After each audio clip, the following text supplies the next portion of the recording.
Welcome to hit talks. నేను లుంబిని బూచల. ఇవాల్టి మన guest is not just a person, he is a personality. Retired IAS officer Dr. M. Mohan Rao ఇవాల్టి మన guest. 1987 batch IAS officer 32 years గా nation కి serve చేస్తున్నారు. General administration, law and order, revenue management, social justice ఇలా multiple departments లో sir కి experience ఉంది and ఆయన సర్వీస్ చేశారు. And also he is a pioneer of the initiative roof top rain water harvesting in India. So sir the Maharashtra cadre and ఆయన experience లో చెప్పాల్సిన stories చాలా ఉన్నాయంట. Let's know. ఒక IAS officer role and responsibilities అంటే ఏముంటాయి sir? Correct గా చెప్పాలంటే హీ ఈజ్ అవైలబుల్ 24 hours. మన హైదరాబాద్ లో, తెలంగాణలో మీరు నోటీస్ చేసిన థింగ్స్ కానీ ఏదైనా ప్రాబ్లమ్స్ ఏదైనా అడ్రస్ చేయాలి అనుకుంటే? ఇప్పుడు నేను తెలంగాణ పొలిటికల్ సిచ్యువేషన్స్ లేకపోతే అడ్మినిస్ట్రేషన్ మీద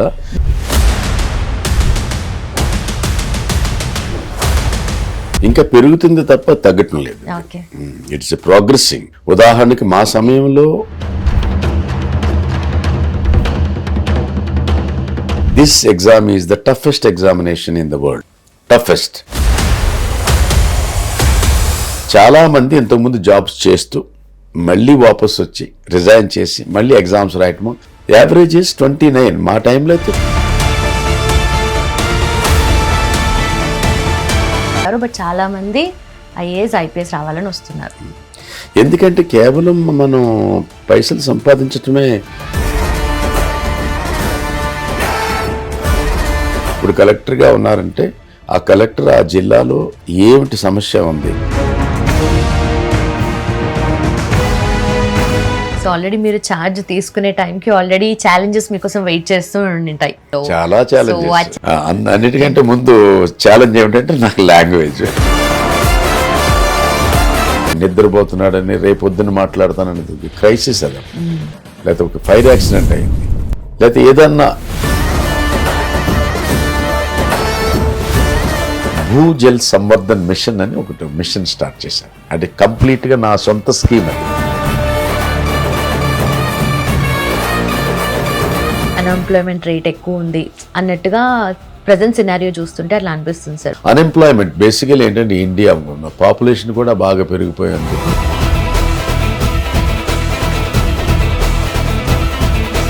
ఇప్పుడు తెలంగాణలో మహిళలకి ఫ్రీ బస్ ఉంది. గవర్నమెంట్ వచ్చినప్పటి నుండి ఫ్రీ బస్ అనేది ఆల్మోస్ట్ 1 year అయిపోయింది. అది ఇవ్వాల్సిన పరిస్థితి ఉంది. ఆ ఇవ్వకపోతే వాళ్ళకి ఆర్థికంగా చాలా ఈ యూత్ ఇప్పుడున్న జనరేషన్ వాళ్ళు మాక్సిమం యూటిలైజేషన్ చేసుకోవట్లేదు. అసలు ఆర్టిఫిషియల్ ఇంటెలిజెన్స్ ఉంది మీకు అయినా కూడా మాక్సిమం యూటిలైజేషన్ లేదు అన్నట్టుగా అన్నారు. అవును, కరెక్ట్ కదా. అది అంటే ఏదో వాళ్ళు యూజ్ చేస్తున్నారు ఎవ్రీడే. కానీ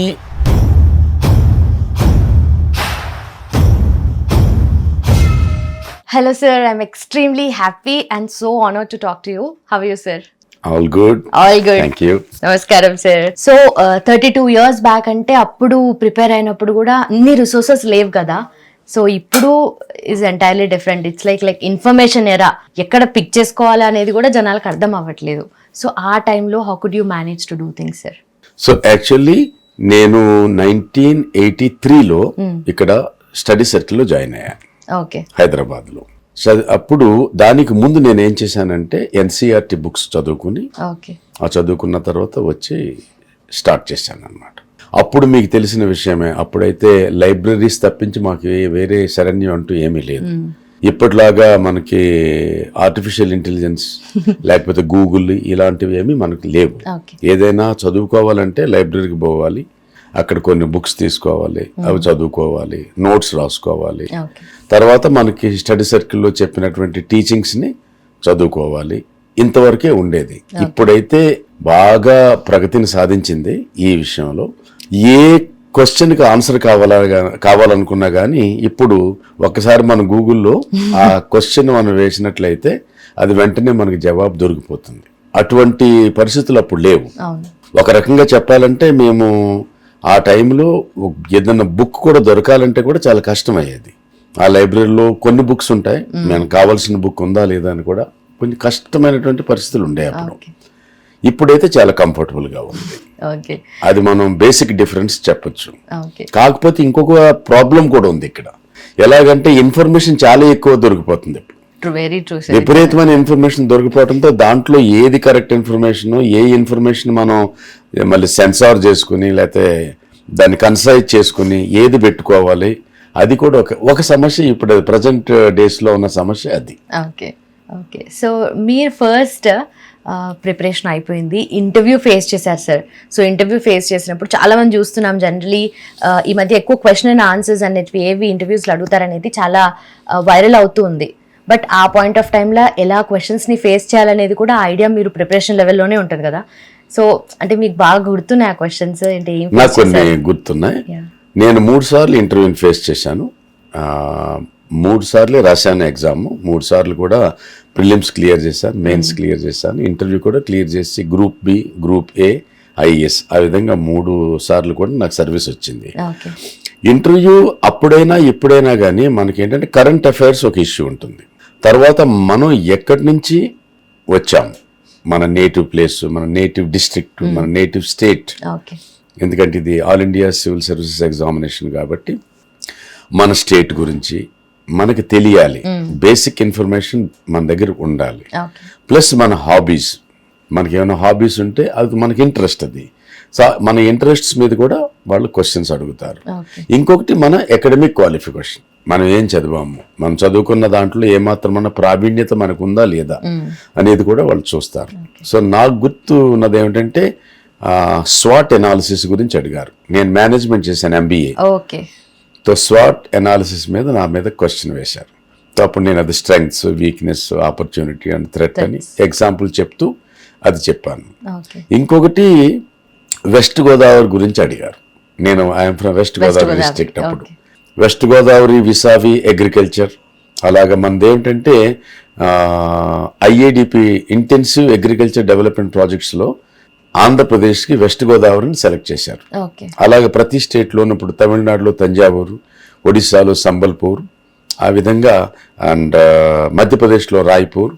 ఆ రోజుల్లో గ్రీన్ రెవల్యూషన్ టైంలో ఒక్కొక్క స్టేట్లో ఒక జిల్లాని సెలెక్ట్ చేసి దాంట్లో ఇంటెన్సివ్గా వేరియస్ అగ్రికల్చర్ స్కీమ్స్ని ఇంప్లిమెంట్ చేశారన్నమాట. ఆ విధంగా మమ్మల్ని అడిగారు అప్పుడు. తర్వాత నా హాబీస్లో నేను సింగింగ్ అండ్ ప్లేయింగ్ గిటార్ అని అడిగాను. రాస్తే అప్పుడు అడిగారు గిటార్కి ఆరిజిన్ ఏమిటని అడిగారు. నాకు సడన్ గా హవాయిన్ గిటార్, స్పానిష్ గిటార్ ఈ 2 రకాలుగా నాకు తెలుసు. అప్పుడు నేను రిక్వెస్ట్ చేశాను, నేను గెస్ట్ చేయమంటే చెప్తాను సార్, నాకు కరెక్ట్ గా తెలియట్లేదు, రెండిట్లో ఏదో అది హవాయిన్ చెప్పొచ్చు లేకపోతే స్పెయిన్ అని చెప్పొచ్చు. ఎందుకంటే Spanish guitar and Hawaiian guitar అంటే. అలాగే మన హాబీస్ మీద అడిగారు. అంటే నా నేటివ్ ప్లేస్ మీద కూడా అడిగారు, నా హాబీస్ మీద అడిగారు, నా అకాడమిక్ క్వాలిఫికేషన్ MBAకి సంబంధించి స్వాట్ ఎనాలిసిస్ అడిగారు. ఇంకా అప్పటి కరెంట్ అఫైర్స్లో ఏమన్నా ఇష్యూస్ ఉంటే అవి అడుగుతారు. ఇంకొకటి జనరల్గా అబ్జర్వ్ చేస్తే నువ్వు పలానా, నీవు ఇప్పుడు కలెక్టర్ ఒక డిస్ట్రిక్ట్కి, అక్కడ ఒక సమస్య వచ్చింది, దాన్ని నువ్వు ఎలా ట్యాకిల్ చేస్తావు, ఇలాంటి క్వశ్చన్స్ కూడా, హైపోథెటికల్ క్వశ్చన్స్ కూడా అడుగుతారు జనరల్గా. కాబట్టి ఏదన్నా సమగ్ర రూపంగా మనం తయారు కావాలి ఇంటర్వ్యూకి. అందుకే మేము కూడా మా ఇన్స్టిట్యూట్ ద్వారా మాక్ ఇంటర్వ్యూస్ మేము కండక్ట్ చేస్తాం. ఇప్పుడు ప్రస్తుతానికి మేము భోపాల్లో 3 ఏళ్ళు బట్టి ఉంది మా ఇన్స్టిట్యూట్. అక్కడ ఈ 3 ఏళ్లలో మేము చాలామంది సెలెక్ట్ అయ్యారు. మా ద్వారా మాక్ ఇంటర్వ్యూస్ చేయబడిన వాళ్ళు చాలామంది సెలెక్ట్ అయ్యారు. సో మీరు కాన్స్టెంట్గా ట్రావెల్ చేస్తూ ఉంటారు కదా.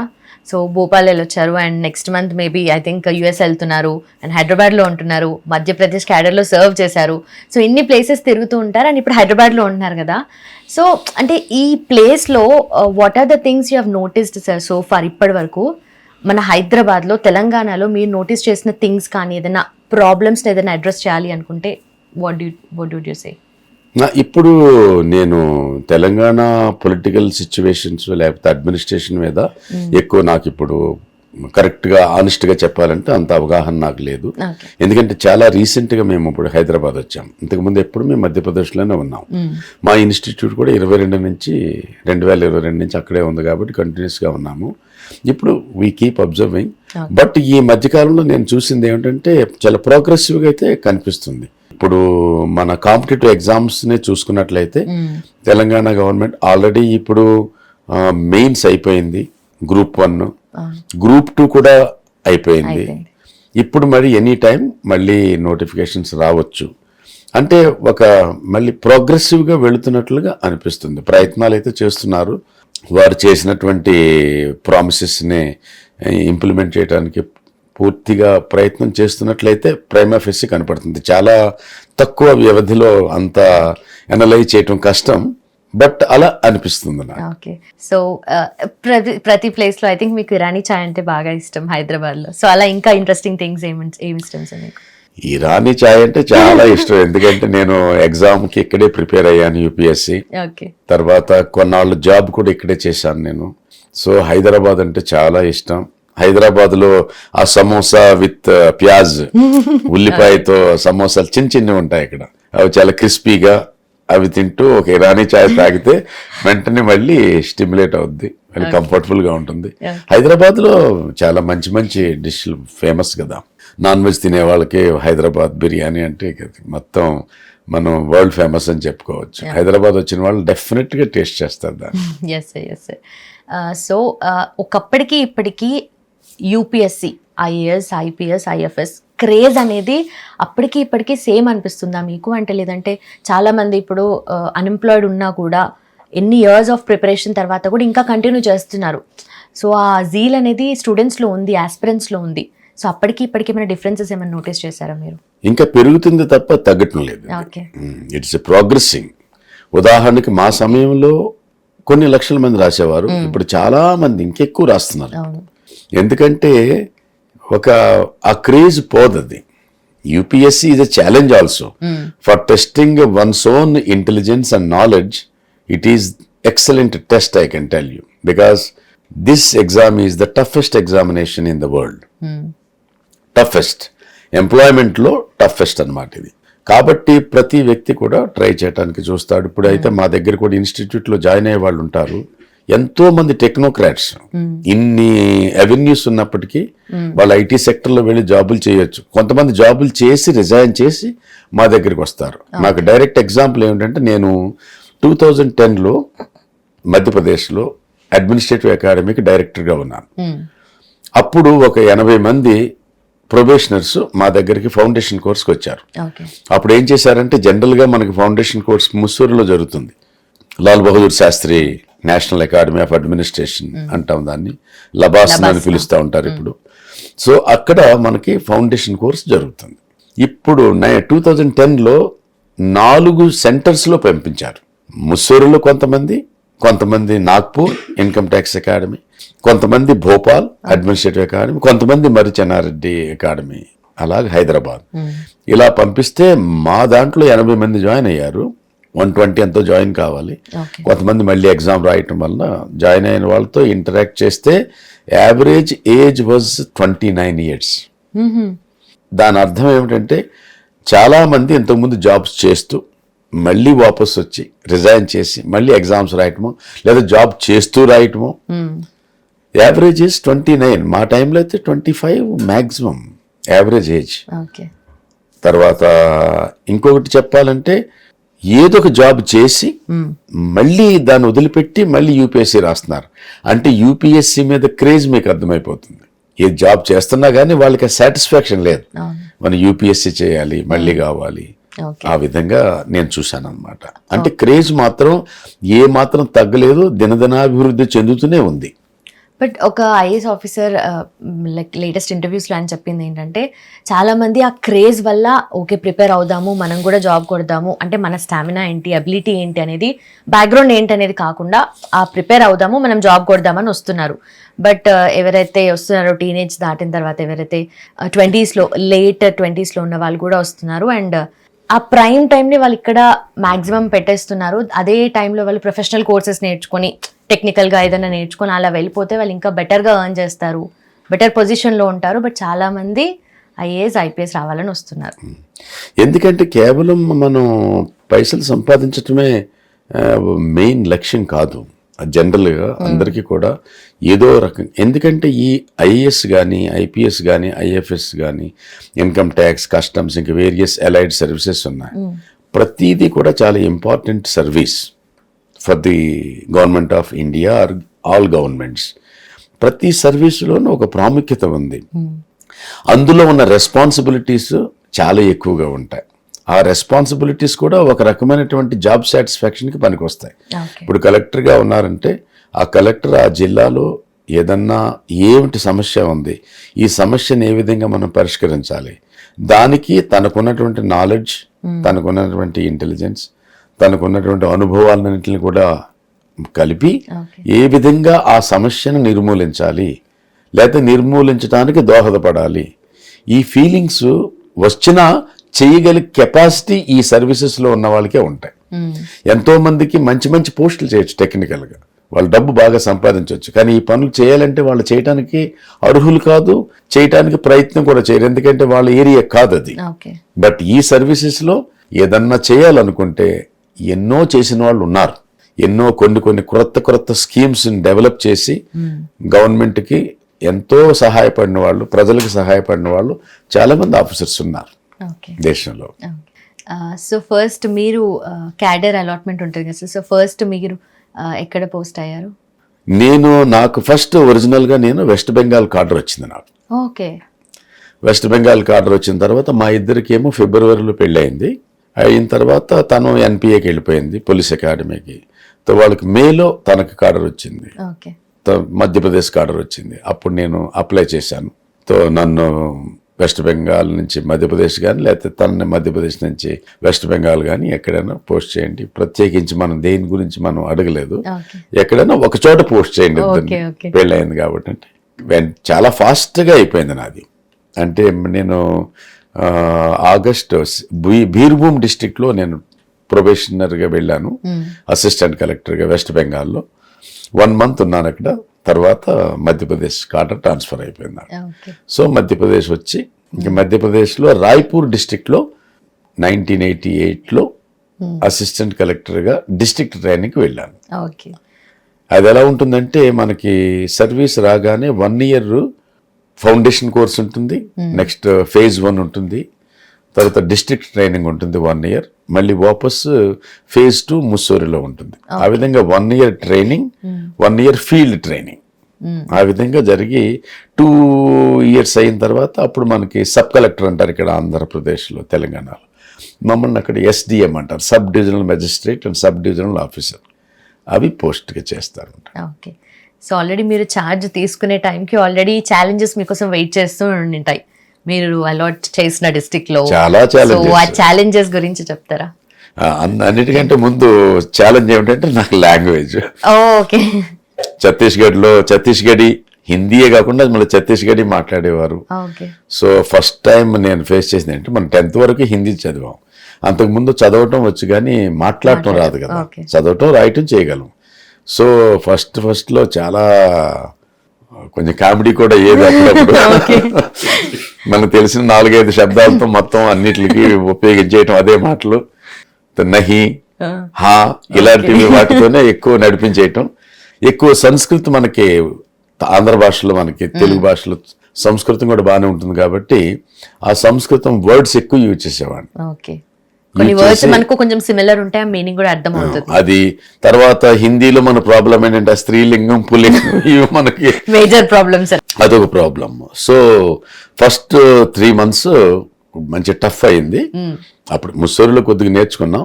తర్వాత నాకు ఒకటి గుర్తు, నాకు హిందీ వచ్చిందో లేదో అని మా కమిషనర్ గారు ఏకే సింగ్ గారిని ఉన్నారు. మోహన్ వచ్చి కూర్చున్నా, నేను ఏం చెప్పలేదు. సో తుమ్హారా నామ్ క్యా హై? మేరా నామ్ మోహన్ రావు హై అని చెప్పాను. నీకు హిందీ వచ్చేసింది. జనరల్గా ఏమంటారంటే మేరా నామ్ మోహన్ రావు అని పూర్తిగా కంప్లీట్ గా సెంటెన్స్ చెప్పాలి కదా. ఓకే నీకు వచ్చేస్తుంది, పర్లేదు. చాలా ప్రేమించేవారు ఆయన. మాకు అక్కడ మధ్యప్రదేశ్లో కమిషనరీ సిస్టమ్ ఉంటుంది. ఒక డివిజనల్ కమిషనర్ ఉంటారు, సీనియర్ ఐఏఎస్ ఆఫీసర్. ఆయన కింద ఒక 5-6 డిస్ట్రిక్ట్లు కానీ ఉంటాయి. ఆ 5-6 డిస్ట్రిక్ట్ కలెక్టర్స్ కి ఆయన గైడెన్స్ ఇస్తాడు, ఎక్కడన్నా అవసరమైతే గైడెన్స్ చేయటం. సీనియర్ ఆఫీసర్ కాబట్టి సెక్రటరీ ర్యాంక్ లో ఉంటుంది ఆ పోస్టు. ఆయన ఉంటారనమాట. అలాగా మొత్తం స్టేట్ అంతా కలిపి ఒక 10-12 డివిజన్స్ ఉంటాయి.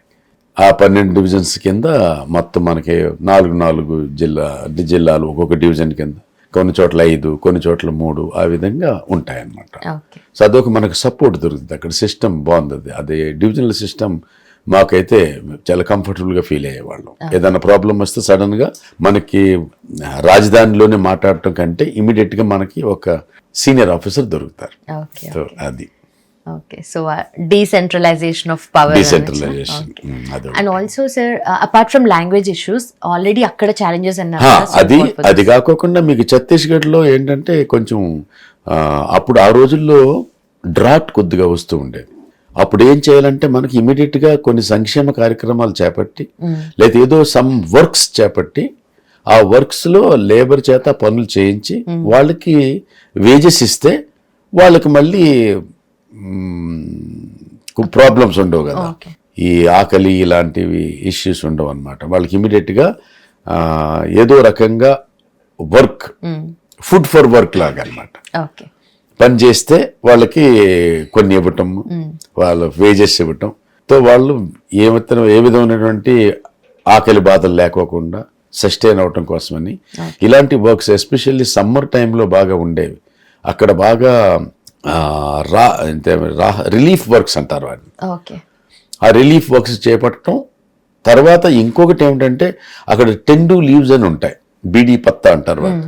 ఆ తెందు పత్తా మ్యాక్సిమం కలెక్షన్ అంతా కూడా అప్పుడు సమ్మర్లోనే అవుతుంది. సో దానికి మేము సబ్ కలెక్టర్ కాదు, ఎస్డిఎంగా ఉన్నప్పుడు మాకు మా సబ్ డివిజన్లో ఉన్నటువంటి ఎన్నైతే ఆ కేంద్రాలు ఉన్నాయో, సంగ్రహణ కేంద్రాలు, ఆ కేంద్రాలన్నీ చూడటం, మొత్తం కలెక్షన్ చేసినప్పుడు తీసుకోవటం. అబ్బాబ్బా పొద్దున్న వెళ్ళిపోయి రాత్రికి ఎప్పుడో వచ్చేవాళ్ళం మేము. అదొక పెద్ద ఛాలెంజ్ అనమాట. అది అంతా కూడా అది అన్ని సరిగా అవుతున్నాయి లేదని చూడటం. ఇది ఒకటి. ఫారెస్ట్ ఏరియా చాలా ఎక్కువ ఉంటుంది మధ్యప్రదేశ్లో. తో ఈ ఫారెస్ట్ ప్రొడ్యూస్ని కూడా ప్రాపర్గా డిస్ట్రిబ్యూట్ అవుతుందా లేదా, ప్రాపర్గా కలెక్ట్ అవుతుందా లేదా, అదంతా కూడా ఎలా అవుతుంది. ఎందుకంటే మీకు ఒక సబ్ డివిజన్లో ఉన్నారంటే అన్ని రకాల సెక్టర్స్ని కూడా మీ యొక్క సూపర్విజన్లో ఉంటాయి. అన్ని ఓవరాల్ డెవలప్మెంట్కి రెస్పాన్సిబిలిటీ మీరే. డిస్ట్రిక్ట్ కలెక్టర్ అలాగో, ఆ సబ్ డివిజన్కి సబ్ డివిజనల్ ఆఫీసర్ అలాగా. అందుకని ఒకటి కాదు, అన్ని రకాల ఛాలెంజెస్. వర్షాకాలం వస్తుంది. వర్షాకాలం ముందు మనకు అక్కడ కొన్ని విలేజెస్ కట్ అయిపోతాయి. అంటే అవి యూ కెనాట్ రీచ్ దెమ్. వర్షాకాలం అది మధ్యలో జలమయం అయిపోతుంది, నదులు వచ్చేస్తాయి, అక్కడ బ్రిడ్జెస్ లేవు. సో అది వర్షాకాలం తర్వాత మళ్ళీ కనెక్ట్ అవుతుంది. కానీ వర్షాకాలం ఆ 3-4 months కనెక్ట్ అవుతుంది. అట్లీస్ట్ 2 to 2.5 months మాత్రం డిస్కనెక్టెడ్ అయ్యి ఉంటుంది.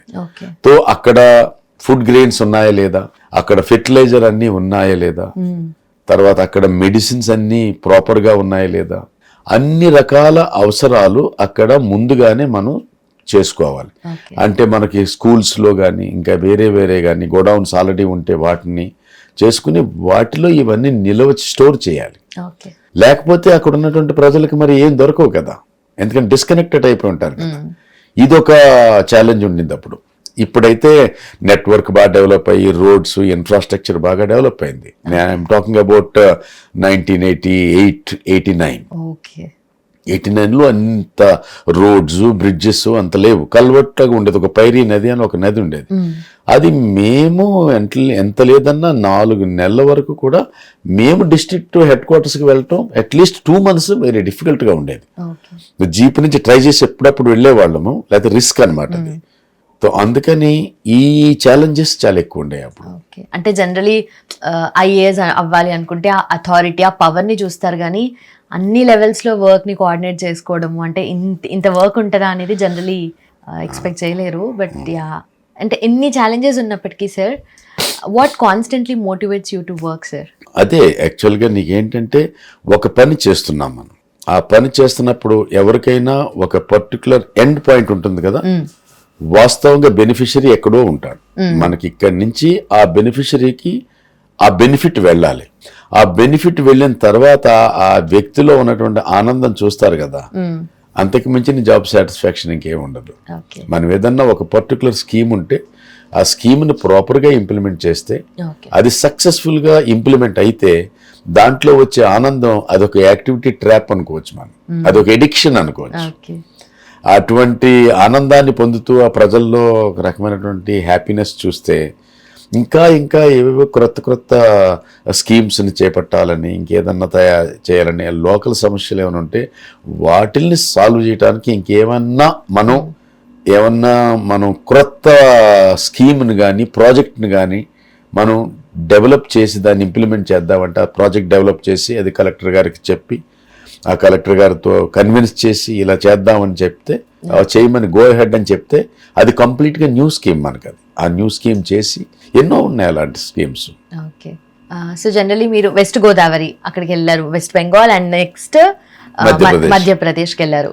సో ఇన్ని ప్లేసెస్ తిరిగారు కదా, మీకు అంటే అనిపిస్తుందా సార్, నార్మల్గా జనరలీ బయట అంటుంటారు కదా నార్త్ వర్సెస్ సౌత్ డివైడ్ ఉంటుంది అని చెప్పి, so how use to feel that?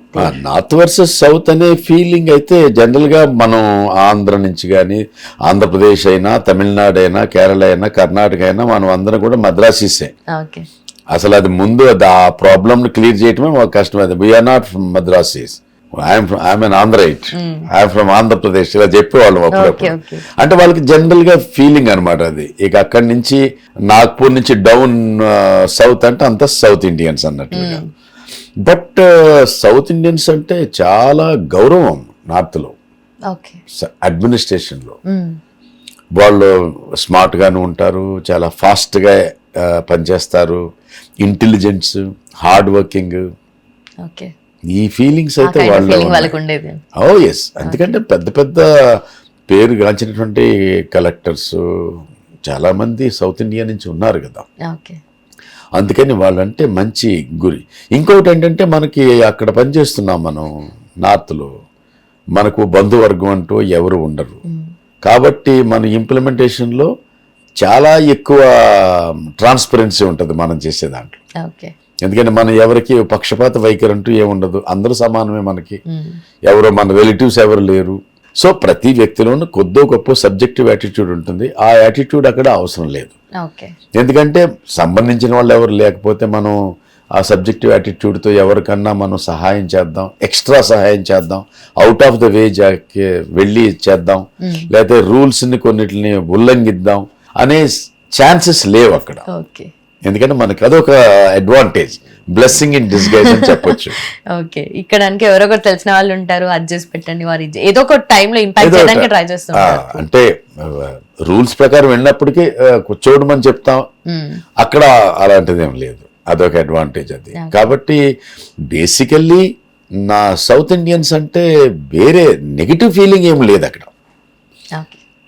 అలాంటి ఫీలింగ్ లేదు. నేను ముఖ్యంగా అబ్జర్వ్ చేసింది ఏంటంటే నేను ఎక్కడెక్కడైతే జాబ్ చేశానో అన్ని చోట్ల కూడా వీళ్ళు బాగా పనిచేస్తారు, ఇంటెలిజెన్స్ అని మంచి ఫీలింగ్. అక్కడ జనాలు మీకు ఎలా అనిపించేవారు సార్?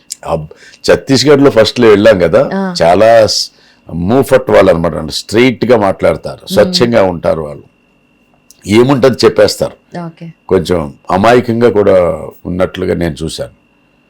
ఎందుకంటే మనతో కంపారిజన్ చేసుకుంటే వాళ్ళు స్ట్రైట్ ఫార్వర్డ్ అంతే. వాళ్ళు ఏదన్నా సమస్య ఉంటే వచ్చి చెప్తారు, వాళ్ళు ఏదన్నా ఇష్యూ కూడా ఉన్నా కానీ వాళ్ళు కరెక్ట్గా చెప్తారు అంతే. దాన్ని ఫ్యాబ్రికేట్ చేసి చెప్పటం కానీ, ఈ మ్యానిపులేట్ చేయటం కానీ అది నేను చూడలేదు. ఆ రకంగా చూస్తే చాలా మంచిగా నచ్చింది నాకు. ఇంకొకటి ఏంటంటే అక్కడ లైఫ్ స్టైల్ మనకు అలవాటు చక్కగా సెట్ అయిపోయింది. వాళ్ళందరూ కూడా రైస్ ఈటర్సే, మేము రైస్ ఈటర్సే. వాళ్ళు కూడా కొంచెం స్పైసీగా తింటారు, మనము స్పైసీగా తింటాం. కాబట్టి ఆహారపు అలవాట్లలో కానీ లేకపోతే అక్కడ వేరే విషయాల్లో కానీ మనకి ఎక్కువ కంఫర్ట్ లేకపోవటం అంటూ జరగలేదు. ఓన్లీ లాంగ్వేజ్ ఇష్యూ వచ్చింది ఫస్ట్లో, తర్వాత అది కూడా సమస్య. ఫస్ట్ పోస్టింగ్ అక్కడేనా సార్ మీది? ఛత్తీస్గఢ్ ఫస్ట్ పోస్టింగ్ నాది ముందు ట్రైనింగ్ రాయ్పూర్ డిస్ట్రిక్ట్లోనే అయింది. దాని తర్వాత మా కలెక్టర్ గారు హెచ్కే మీనా అని వారు మాకు ట్రైనింగ్ ఇచ్చారు. వారు హెడ్ క్వార్టర్స్లో మాట్లాడి భోపాలు, నేను ఇంకొక ప్రవీర్ కృష్ణ అని మేమిద్దరం అక్కడ ప్రొబేషనర్స్. వారైతే మా ఇద్దరిని కూడా మళ్ళీ నేను ట్రైనింగ్ ఇచ్చాను, నాకే వీళ్ళిద్దరు కావాలి, ఈ డిస్ట్రిక్ట్లోనే పోస్ట్ చేయమని రిక్వెస్ట్ చేశారు. సో నన్ను ఫస్ట్ ధమ్తరి అని రాయ్పూర్ డిస్ట్రిక్ట్లో ఒక సబ్ డివిజన్, సో అక్కడ నేను sub divisional magistrate and sub divisional ఆఫీసర్గా పోస్ట్ చేయబడ్డాను. తర్వాత ప్రవీర్ కృష్ణన్ కూడా అడిగితే ఆయన మహాసముద్రం ఇంకొక సబ్ డివిజన్, తను కూడా అక్కడ పోస్ట్ చేశారు. ఆ రోజుల్లో కలెక్టర్ చక్కగా అడిగితే పోస్ట్ చేసేవారు. చక్కగా ఇప్పుడు పొలిటీషియన్స్ పోస్ట్ చేయకూడదు, అలాగే సీఎం గారు దగ్గరికి వెళ్తుంది ఫైల్ జనరల్కి ఐఏఎస్ ఆఫీసర్స్ పోస్టింగ్స్ అన్ని, వెంటనే చేసేసారు. అక్కడ చేసుకొని బాగుంది మంచిగా అడిగారు కాబట్టి కలెక్టర్ గారు, మీ ఇద్దరం అక్కడ చేసాం. ఇది చేసిన తర్వాత నేను అడిషనల్ కలెక్టర్గా కూడా ఈ 2 సబ్ డివిజన్స్ చేశాను. ఆ తర్వాత నన్ను అడిషనల్ కలెక్టర్ దంతేవాడగా పోస్ట్ చేశారు. బస్తర్ డిస్ట్రిక్ట్లో దంతేవాడ అని. సో అక్కడ పోస్ట్ చేస్తే తను నా భార్య వచ్చి తను అడిషనల్ ఎస్పీ అప్పుడు. సో తను పోస్టింగ్ నన్ను కూడా దంతేవాడలోనే పోస్ట్ చేయమని తను ఒక లెటర్ రాశారు. ఇది సెక్రటరీ హోమ్కి డీజీపీ గారికి పంపించారనమాట. పంపిస్తే వాళ్ళు మరి తన అప్లికేషన్ని వేరే రకంగా కన్సిడర్ చేసి నన్ను రాయ్పూర్ వాపస్ మళ్ళీ అడిషనల్ కలెక్టర్గా పోస్ట్ చేశారు. సో మళ్ళీ మేమిద్దరం అక్కడ అడిషనల్ ఎస్పీ అడిషనల్ కలెక్టర్గా చేశాం. తర్వాత 1993లో తన్ని ఎస్పీ నర్సింగ్పూర్గా పోస్ట్ చేశారు. అప్పుడు నేను గవర్నమెంట్ని రిక్వెస్ట్ చేస్తే అప్పుడు నర్సింపూర్ జిల్లాకి అటువైపు ఒక సాగర్ అని ఒక డిస్ట్రిక్ట్ ఉంటుంది, అక్కడ నన్ను PODRDA అది జిల్లా పంచాయతీకి చీఫ్ ఎగ్జిక్యూటివ్ ఆఫీసర్గా పోస్ట్ చేశారు. ఆ విధంగా మళ్ళీ మేము రాయ్పూర్ జిల్లాలో 5 ఏళ్ళు పనిచేశాను నేను. అంటే 88 నుంచి 93 వరకు అక్కడే ఉన్నాం. సార్ ఏదైనా పాయింట్ ఆఫ్ టైంలో జనరలీ పబ్లిక్ ఇంట్రెస్ట్ గురించి వర్క్ చేస్తూ ఉంటారు, డెవలప్మెంటల్ థింగ్స్ అన్ని చూసుకుంటూ ఉంటారు as an IAS officer. But ఏదైనా పాయింట్ ఆఫ్ టైంలో అక్కడున్న పొలిటీషియన్స్తో ప్రాబ్లమ్స్ కానీ జనరలీ వస్తూ ఉంటాయి, ఏదైనా కాన్ఫ్లిక్ట్ వస్తూ ఉంటుంది అంటారు కదా, సో అలా మీరు ఏదైనా ఫేస్ చేశారా? అది మాకు జనరల్గా న్యాచురల్లీ పొలిటీషియన్ ఏం చేస్తారు, ఏమన్నా బెనిఫిట్స్ అన్నీ ఉన్నాయంటే ఆ బెనిఫిట్స్ తనకి ఎక్కువ దొరకాలని ఉంటుంది కదా. ఇప్పుడు మన కలెక్టర్గా మనం చూస్తే కలెక్టర్గా ఏమనుకుంటామంటే మనకు అన్ని సబ్ డివిజన్స్ అన్ని విలేజెస్ మనకి సమానమే. తో ఒక పర్టికులర్ టార్గెట్ డిస్ట్రిక్ట్కి ఉందంటే అది మొత్తం అన్ని బ్లాక్స్కి మనం సబ్ డివైడ్ చేస్తాం, అంతే కదా. కానీ కొన్ని ఎకనామికల్లీ ఎక్కువ బ్యాక్వర్డ్గా ఉంటే వాటికి కొంచెం ఎక్కువ ఇస్తాం, లేదా వేరే పథకాలు ఆ బ్లాక్స్కి ఉంటాయి. Otherwise general targets equally distribute చేస్తూ ఉంటాం. కాకపోతే ఒక పొలిటికల్ రిప్రజెంటేటివ్ ఒక పబ్లిక్ రిప్రజెంటేటివ్ అడగొచ్చు, నాకు ఎక్కువ కావాలని అడగొచ్చు. అది మనం ప్రాపర్గా కన్విన్స్ చేయాలి. మనం ప్రాపర్గా కన్విన్స్ చేసి స్కీమ్స్ అన్నిటిని ఎదురుగుండా చూపించి ప్రాపర్గా ముందు అసలు కలెక్టర్కి కానీ ఏ అధికారికైనా ఏం కావాలంటే నీకు పేషెంట్ హియరింగ్ కావాలి. అది నీకు పబ్లిక్ కావచ్చు, లేకపోతే పబ్లిక్ రిప్రజెంటేటివ్ కావచ్చు, ఎవరైనా కానీ వారు ఏదైనా డైరెక్ట్ చేసినా వారు ఏదైనా చెబుతున్నా చక్కగా అన్ని విన్ని అర్థం చేసుకుని మన దగ్గర ఉన్నటువంటి ఎగ్జిస్టింగ్ స్కీమ్స్ వాటి రూల్స్ అండ్ రెగ్యులేషన్స్ అన్ని ప్రాపర్గా మీరు కూడా చెప్తే, మీరు పేషెంట్గా వింటే వాళ్ళు కూడా అబ్జర్వ్ చేస్తారు కదా, వాళ్ళు కూడా మీరు చెప్పినప్పుడు వాళ్ళు పేషెంట్గానే వింటారు. సో మనం ప్రాపర్గా చక్కగా పద్ధతిగా చెప్తే కన్విన్స్ అవుతారు ఎవరైనా కానీ. ఎందుకంటే మనం ఏదైనా అదే జిల్లాలోనే మనం ఇంప్లిమెంట్ చేస్తున్నాం, మొత్తం బెనిఫిట్స్ అన్ని ఆ జిల్లాకే ఇస్తున్నాం. సో వేరే వాళ్ళకి ఇవ్వటం లేదు, మనకి ఇవ్వటం లేదు, లేకపోతే మనకే ఎక్కువ ఇచ్చి వేరే వాళ్ళకి ఇవ్వటం లేదు, లేకపోతే వేరే వాళ్ళకి ఎక్కువ ఇచ్చి మనకి ఇవ్వటం లేదు. ఏ విధంగా ఉన్నా ఆ రెస్పాన్సిబిలిటీ ఆ కలెక్టర్కి ఉంటుంది, లేదా ఆ సబ్ డివిజనల్ హెడ్కి ఉంటుంది. అది ప్రాపర్గా మనం కన్విన్స్ చేసినట్లయితే పొలిటికల్గా ఏ విధానమైన వివాదాలు ఉండవని నేనైతే స్పష్టంగా నమ్ముతాను. ఎందుకంటే నా అనుభవం అలా చెప్తూ ఉంటుంది అన్నమాట. సో ఒక IAS officer role and responsibilities అంటే ఏముంటాయి సార్? అంటే డెవలప్మెంటల్ థింగ్స్ కాకుండా ఇంకా ఏముంటాయి? అండ్ ఆల్సో ఒక టిపికల్ డే అనేది ఎలా ఉంటుంది అని, ఐఏఎస్ ఆఫీసర్ ఒక డే ఎలా ఉంటుంది? ఐఏఎస్ ఆఫీసర్ డే అనేది ఫస్ట్ ఆఫ్ ఆల్ మీకు డిస్ట్రిక్ట్ హెడ్గా అన్ని రకాల సెక్టర్స్ని కూడా ఈక్వల్ రెస్పాన్సిబిలిటీతో తీసుకునే వ్యక్తి district collector and district magistrate. So అతనికి కరెక్ట్గా చెప్పాలంటే హీఈస్ అవైలబుల్ 24 hours. ఓకే. ఈ షుడ్ బి అవైలబుల్. ఇప్పుడు రాత్రి ఏదైనా ఒక ఇన్సిడెంట్ జరిగిందంటే he should be they, he should have to speak to all the people, he should supervise and he should take the report. స్పాట్లో ఆఫీసర్స్, ఫీల్డ్ ఆఫీసర్స్ని పంపించాలి, అక్కడ ఏం జరుగుతుందనే చూడాలి. నిద్రపోతున్నాడని రేపొద్దున మాట్లాడతాననేది క్రైసిస్. అది అప్పుడు సమ్ ఇష్యూ వచ్చింది అక్కడ, లేకపోతే ఒక ఫైర్ యాక్సిడెంట్ అయింది, లేకపోతే సమ్ అదర్ యాక్సిడెంట్ అయింది, లేకపోతే ఏదన్నా జరిగితే అది అక్కడ తహసీల్దార్ కానీ అక్కడ ఇంకా వేరే ఆఫీసర్ కానీ వాళ్ళని ఇమీడియట్గా వెళ్ళారు, లేదా వాళ్ళు వెళ్తే వాళ్ళ దగ్గర నుంచి రిపోర్ట్స్ తీసుకోవటం, పై వాళ్ళకి చెప్పటం, అది అందరికీ తెలియాలి కదా. రేపొద్దున సడన్గా ఏదన్నా ఒక పాత్రికేయుడు ఏదన్నా అడగొచ్చు పైన హెడ్ క్వార్టర్స్లో, అక్కడ ఏమవుతుందంటే తనకు తెలియాలంటే ఆ ఇన్ఫర్మేషన్ మనం ఇవ్వాలి కదా ఇమీడియట్గాను. సో ఆ విధంగా చెప్పాలంటే మనకి is available 24 hours. And he feels that he is responsible for the entire district. Anything happens, he is the responsible person. First అతన్నే అడుగుతారు. అక్కడ ఏదైనా ఫెయిల్యూర్ అయితే కూడా ఫస్ట్ అతన్నే రిమూవ్ చేస్తారు, కూడా ట్రాన్స్ఫర్ కూడా చేసేయచ్చు. ఎందుకంటే అంత రెస్పాన్సిబిలిటీ కలెక్టర్కి ఉంటుంది. కాబట్టి అతని డే ఎప్పటి నుంచి స్టార్ట్ అవుద్ది? మార్నింగ్ నుంచి స్టార్ట్ అయిపోద్ది కదా. మార్నింగే ఈ has to report to the head quarters, ఏం ఎలా ఉంది, ఏంటి విషయం ఏంటి అన్ని. తర్వాత law and order situation wireless messages వస్తాయి. తర్వాత ది డైలీ డిస్ట్రిక్ట్ రిపోర్ట్ కూడా వస్తుంది, అన్ని ప్లేసెస్ నుంచి వస్తుంది. ఎస్పీ గారు పంపిస్తారు, అవన్నీ చూస్తారు, క్రైమ్ రిపోర్ట్ చూసుకుంటారు. తర్వాత ఆ రెయినీ సీజన్ అయితే మనకి రెయిన్ గేజ్ సెంటర్స్ ఉంటాయి. ఎక్కడెక్కడ వర్షమాప కేంద్రం అంటాం దాన్ని.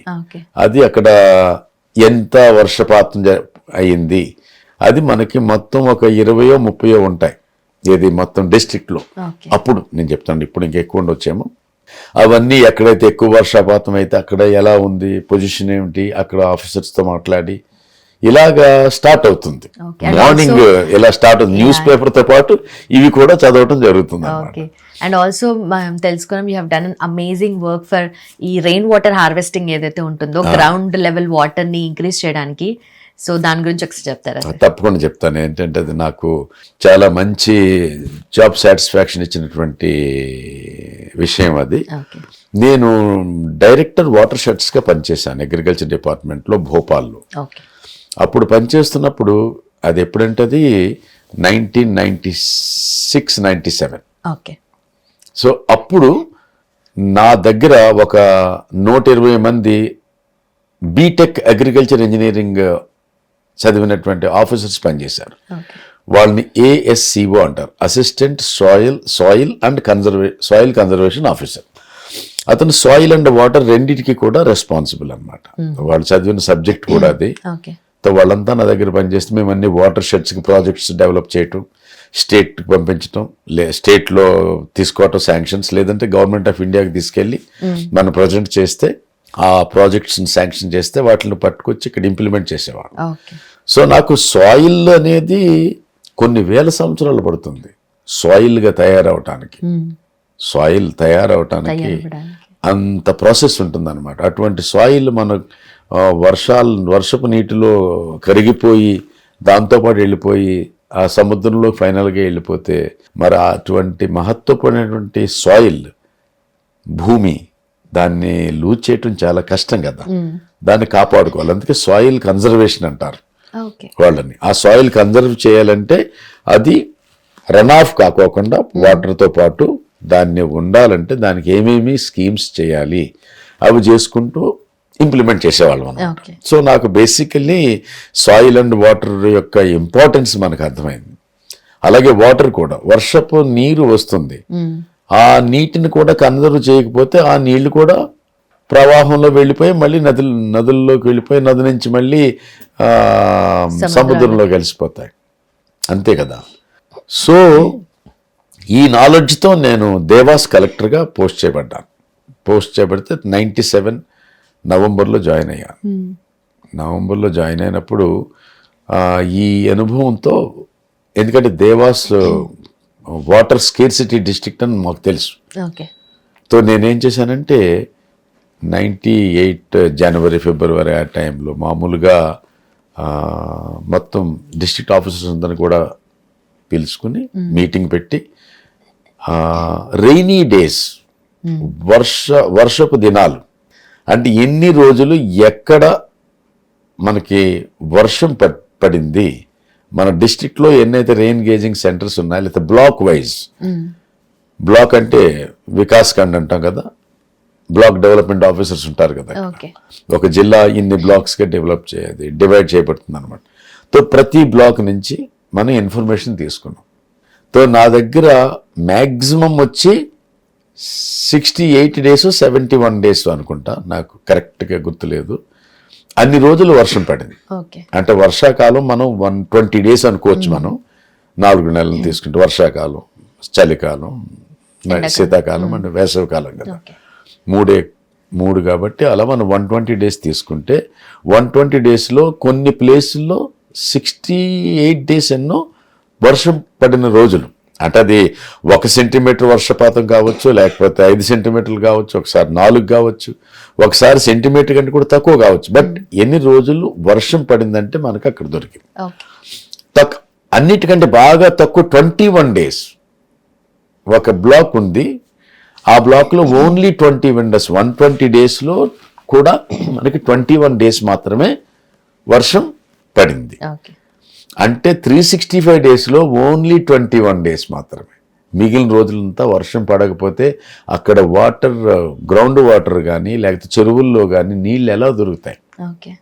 మరి అప్పుడు అక్కడ ఉన్నటువంటి పశువులకి కావాలంటే నీళ్లు, లేకపోతే మనుషులందరికీ కూడా తాగే నీరు, తర్వాత ఇంకా వివిధ ఉపయోగాలకి వాడుకునే నీరు, అది ఏ విధంగా చేయాలి?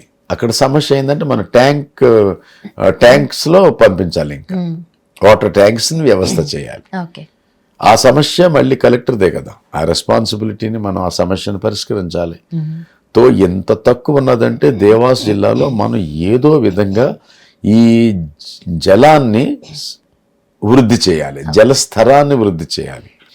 లేకపోతే ప్రతి చెరువుల్ని లేకపోతే క్రొత్త చెరువులు తవ్వి ఉన్నటువంటి చెరువుల్ని డీపెనింగ్ చేసి మనకి వాటర్ బాడీస్ని ఎక్కువ డెవలప్ చేయాలి. అప్పుడు తక్కువ రోజులు వర్షం పడినా ఆ వర్షం అంతా కూడా ఈ వాటర్ బాడీస్లోకి వెళ్తే ఈ చెరువులు కానీ లేకపోతే గుంటలు కానీ లేకపోతే ఇంకా రకరకాలవి ఇవన్నిటిలో కూడా మనం నీటిని అటువైపు డైవర్ట్ చేస్తే అందులో కొన్నాళ్ళు ఉంటే మనకి కొంతవరకైనా సమస్యను హల్ చేయొచ్చు.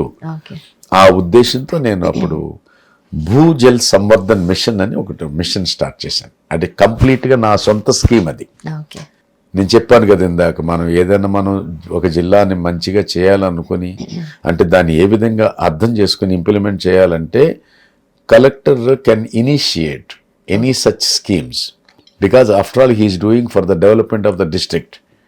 He is not a resident of district. He is posted there. As long as he is there as collector, he will be there. Otherwise, he will go to some other place where he gets transferred. కానీ ఒక జిల్లాకి తన స్వయంగా ఆ జిల్లాకు సంబంధించిన వాడిలా feel అయితేనే నీ పనులన్నీ చేయగలవు. You belong to that district అనే ఫీల్ రావాలి. అప్పుడు ఆ జిల్లాలో ఏమైనా సమస్యలు ఉంటే ఈజీగా హల్ చేయడానికి ప్రయత్నం చేయొచ్చు. అప్పుడు మనం ఏం చేసామంటే ఈ మిషన్ స్టార్ట్ చేసి ఈ మిషన్లో మీటింగ్ పెట్టి మీటింగ్లో అందరినీ కూడా పిలిచాం. జిల్లా పంచాయత్, జనపద పంచాయత్ అంటే ఇక్కడ మండల పరిషత్ అంటాం కదా, అలాగా గ్రామ పంచాయతీలోని సర్పంచెస్ ఒక పెద్ద మీటింగ్ పెట్టాం. అందులో అందరికీ చెప్పాం ఈ మన జిల్లాలో ఈ పరిస్థితి ఉంది, దీన్ని మనం ఈ విధంగా డెవలప్ చేద్దాం, దాన్ని నా స్కీమ్ చెప్తానని ఆ మీటింగ్లో మొత్తం ఎక్స్ప్లెయిన్ చేసాం. ఇప్పుడు మన జిల్లాకి ఈ విధంగా వర్షపు నీరు పరిస్థితి ఇది. మన ఈ జిల్లాలో ఈ వచ్చే వర్షపు నీటిని మనం ప్రతి డ్రాప్ను కూడా మనం కన్జర్వ్ చేయాల్సిన పని ఉంది, లేకపోతే ఈ జిల్లా డ్రాట్ ప్రోన్ అయిపోతుంది. కాబట్టి ఇలాంటి కార్యక్రమాలు చేపట్టాలి. ఏ కార్యక్రమాలు చేపట్టాలి? వేరియస్ వాటర్ హార్వెస్టింగ్ స్ట్రక్చర్స్ ఉంటాయి. ఇప్పుడు వాటర్ని, రెయిన్ వాటర్ని మనం ఏ విధంగా కన్వర్ట్ చేయాలంటే percolation pits, loose boulder check dams, stop dams, నల్ల బండింగ్ అంటే ఇప్పుడు ఒక బోధులా ఉంటుంది కదా, ఒక స్ట్రీమ్ వెళ్ళిపోతా ఉంటుంది. దానికి ప్రతి 20 అడుగులో లేదా 30 అడుగులో లేదా 20 మీటర్ల దూరంలోనూ అడ్డకట్టు వేస్తాం. ఒక సిమెంట్ బ్యాగ్స్ ఉంటాయి కదా, ఖాళీ బ్యాగులు తీసుకుని అందులో ఇసుక వేసేసి ఆ ఇసుకతో పెట్టేస్తాం పైన. ఆ తర్వాత నీరు రాగానే అది నిండిపోగానే మళ్ళీ నెక్స్ట్ అలా ఫ్లో అవుతుంది కదా, మళ్ళీ ఒక 20 మీటర్స్ తర్వాత మళ్ళీ ఒకటే, అలా సిరీస్ ఆఫ్ నాలా బండింగ్ చేస్తే అది అక్కడ ఆగి వాటర్ పర్కులేట్ అయ్యి ఆ గ్రౌండ్ వాటర్ ని రీఛార్జ్ చేస్తుంది. అంటే డీప్ యాక్విఫర్ కానీ షాలో యాక్విఫర్ వాటిని అది రీఛార్జ్ చేస్తుంది. నీరు ఆగిపోయింది, ముందుకు వెళ్ళటం లేదు, అంతకు అడ్డుకట్టు వేసాం. అప్పుడు అక్కడ ఉన్న నీరు ఏదో రకంగా వెళ్ళటానికి ప్రయత్నం చేస్తుంది కదా. సో కింద పర్కులేట్ అయ్యి అక్కడ షాలో యాక్విఫర్ అని మనకుంటే ఒక 40-60 ఫీట్లో అండర్ గ్రౌండ్ ఆ జలనిధిలోకి వెళ్ళి ఆ నీళ్లు అక్కడ రీఛార్జ్ అవుద్ది. అలాగా వేరియస్ స్ట్రక్చర్స్ మనం చేస్తాం. ఇవి కాకుండా పెద్ద పెద్ద స్టాప్ డ్యామ్స్ కూడా చేయొచ్చు మనం. ఇవి కాకుండా ఇంకా ఇవి indirect method of water conservation అంటాం. వాటర్ కన్జర్వేషన్లో రెయిన్ వాటర్ హార్వెస్ట్ చేసినప్పుడు మనం వేరియస్ యాక్విఫర్స్కి పంపించాలంటే, యాక్విఫర్స్ అంటే అండర్ గ్రౌండ్లు, టాప్లో ఉండేవి చెరువులు, ఇంకా రకరకాలు ఉంటాయి కదా, అవన్నీ కూడా అవి సర్ఫేస్ వాటర్ బాడీస్ అని చెప్తాం. సో మనకి ఇప్పుడు చెరువులు యొక్క మనం అందరి దగ్గర నుంచి రిపోర్ట్ తీసుకున్నాం, ఎన్ని చెరువులు ఉన్నాయి, ఆ చెరువుల యొక్క వాటర్ లెవెల్స్ ఏమిటి, ఇప్పుడు ప్రస్తుతానికి ఎంత షాలో అయిపోయింది ఇప్పుడు అది. అంటే చెరువు బాగానే తగ్గుంటారు, ఎంత అని ఉంటుంది దానికి. సో అది ప్రతి సంవత్సరం వర్షాలు వచ్చి అది వచ్చి ఆ గట్టు కూడా కొన్ని కలిపి అలా కిందకి వెళ్ళిపోతూ ఉంటే అది మట్టి అయిపోతూ ఉంటే దాన్ని మనం డీసిల్టింగ్ చేయకపోతే అలా పూడికిపోతూ ఉంటుంది కదా. పూడికిపోయినప్పుడు మనకి వాటర్ లెవెల్ చాలా తక్కువ వాటర్లోనే చెరువు నిండిపోద్ది. అదే నువ్వు డీపెన్ చేసినట్లయితే ఎక్కువ నీరు ఆ చెరువులో మనం కన్జర్వ్ చేసుకోవచ్చు. ఈ విధంగా మనం అందరికీ కూడా ఎక్స్ప్లెయిన్ చేసాం, అందరు కూడా చెప్పారు మనం చేద్దామే అన్నిటి. అప్పుడు ప్లాన్ పూర్తిగా డెవలప్ చేసాం. ఇది కాకోకుండా నేను I'm from BCom and MBA, నాకు జియోమార్ఫాలజీ కానీ ఇవేమి తెలియదు మనకి.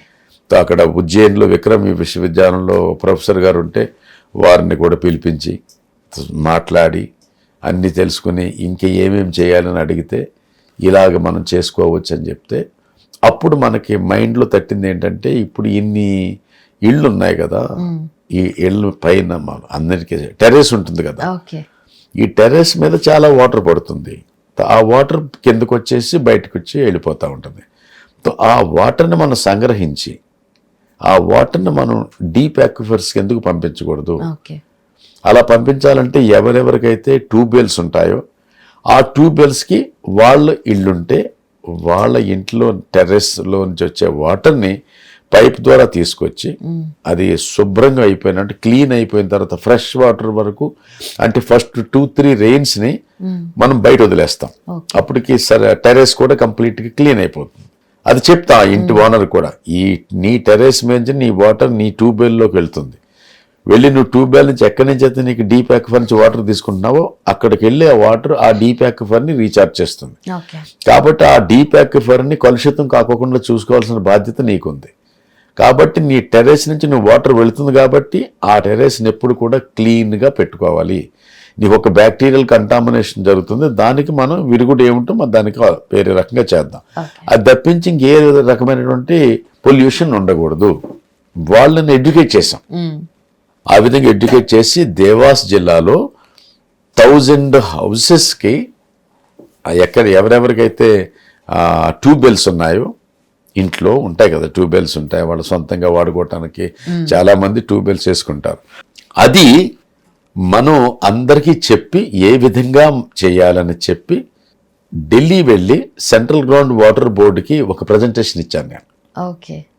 ఆ ప్రజెంటేషన్ ఇచ్చి చెప్పాను, ఈ విధంగా నాకు వాటర్ ఫిల్టర్స్ చేసుకోవటానికి roof top rain water harvesting filter అని ఒకటి డెవలప్ చేసాం దేవాస్లో. దానికి మళ్ళీ పైనీర్ నేను ఇంకొక ఇద్దరు, ఒక సైంటిస్టు ఒక ఇంజనీర్ కలిసి మేము ముగ్గురం కలిసి దాన్ని ఒక డెవలప్ చేసాం. ఓకే. ఒక ఫిల్టర్ అది, ఆ ఫిల్టర్ మీడియా ఉంటుంది, అది ట్యూబ్వెల్కి వెళ్ళే ముందు ఆ ఫిల్టర్ మీడియా ద్వారా ఈ వాటర్, టెర్రస్ వాటర్ వెళ్ళి అక్కడి నుంచి ఫిల్టర్ అయ్యి అప్పుడు వాటర్ అక్కడికి వెళ్తాయి అన్నమాట. ఓకే. అది కూడా ఆ బ్యాక్టీరియల్ కంటామినేషన్ కూడా తక్కువ చేయటం కోసమని దాన్ని కూడా కంట్రోల్ చేయటానికి కానీ ఒక కెమికల్ ఉంటుంది, దాన్ని కూడా కనెక్ట్ చేస్తే ఆ కెమికల్ నుంచి కూడా క్రాస్ అయ్యి వాటర్ దాంట్లోకి వెళ్తుంది. అంటే ఎట్లా సార్, అంటే నార్మల్గా ఐఏఎస్ రోల్ అంటే అదే ఇది చేయండి అది చేయండి అని వర్క్ ని అలాట్ చేయడము అట్లుంటా, కానీ మరి మీరు టెక్నికల్ గా థింగ్స్ అన్ని తెలుసుకొని కూడా ఆ రియల్ లైఫ్ ప్రాక్టికల్ అదే నేను కూడా ఇంకా ఛాలెంజ్ గా తీసేసుకున్నాను ఈ బేస్. ఎందుకంటే దేవాస్ సిటీకి హిస్టరీలో ఇందోర్ నుంచి వాటర్ ట్యాంక్ వ్యాగన్స్ లో వచ్చింది. అంటే దేవాసులో వాటర్ దొరకని పరిస్థితిలో పక్కనే 30 కిలోమీటర్ల దూరంలో ఇందోర్ అని ఒక ప్లేస్ ఉంటుంది, సిటీ, అక్కడి నుంచి తేవటం జరిగింది. సో ఇటువంటి సమస్య నడుస్తూ ఉంటే ఇండస్ట్రియల్ ఏరియా కూడా, దేవాస్ ఇండస్ట్రియల్ ఏరియాలో అయితే 800 feet దాకా వెళ్ళిపోయింది ట్యూబెల్స్. అక్కడ వరకు కూడా ఉన్న డీప్ అక్విఫర్స్ నుంచి వాటర్ కన్జ్యూమ్ చేసేసారు. ఇంకా కొన్నాళ్ళు పోతే వాటర్ లేకోకుండా వాటర్ స్కేర్సిటీ డిస్ట్రిక్ట్ ఇంకా డిక్లేర్ చేయబడుతుంది. అందుకని నేను ఏం చేశానంటే మొత్తం అన్ని రకాలుగా దాన్ని అటాక్ చేశాను. ఫస్ట్ ఆఫ్ ఆల్ ఏం చేశానంటే జల పరిరక్షణ అధినియం అని ఒకటి ఉంటుంది, అదొక యాక్ట్. ఆ యాక్ట్ ఉన్నట్టు చాలా మందికి తెలియదు కూడా. అది తీసాం, మా పిహెచ్ఈ ఇంజనీర్ చెప్పాను నాకు ఏంటి ఇంకేమైనా ఉన్నా, ఎలా రిస్ట్రిక్ట్ చేయాలి మనం. అందరు కూడా ట్యూబెల్లో వాటర్, వాళ్ళు ట్యూబెల్ వాళ్ళది అనుకుంటున్నారు, ఎవరు ట్యూబెల్లో వాళ్ళు నీళ్లు వాడేసుకుంటున్నారు.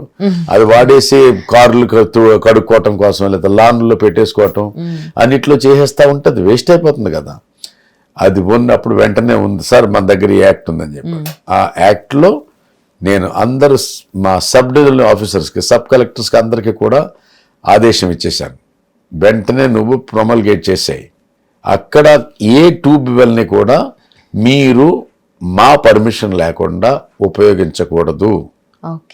ఆ ఇష్యూ చేసేసాను, ఆర్డర్ ఇష్యూ చేస్తే అందరు కూడా ట్యూబ్వెల్స్ ఇమీడియట్గా నిలిపివేశారు.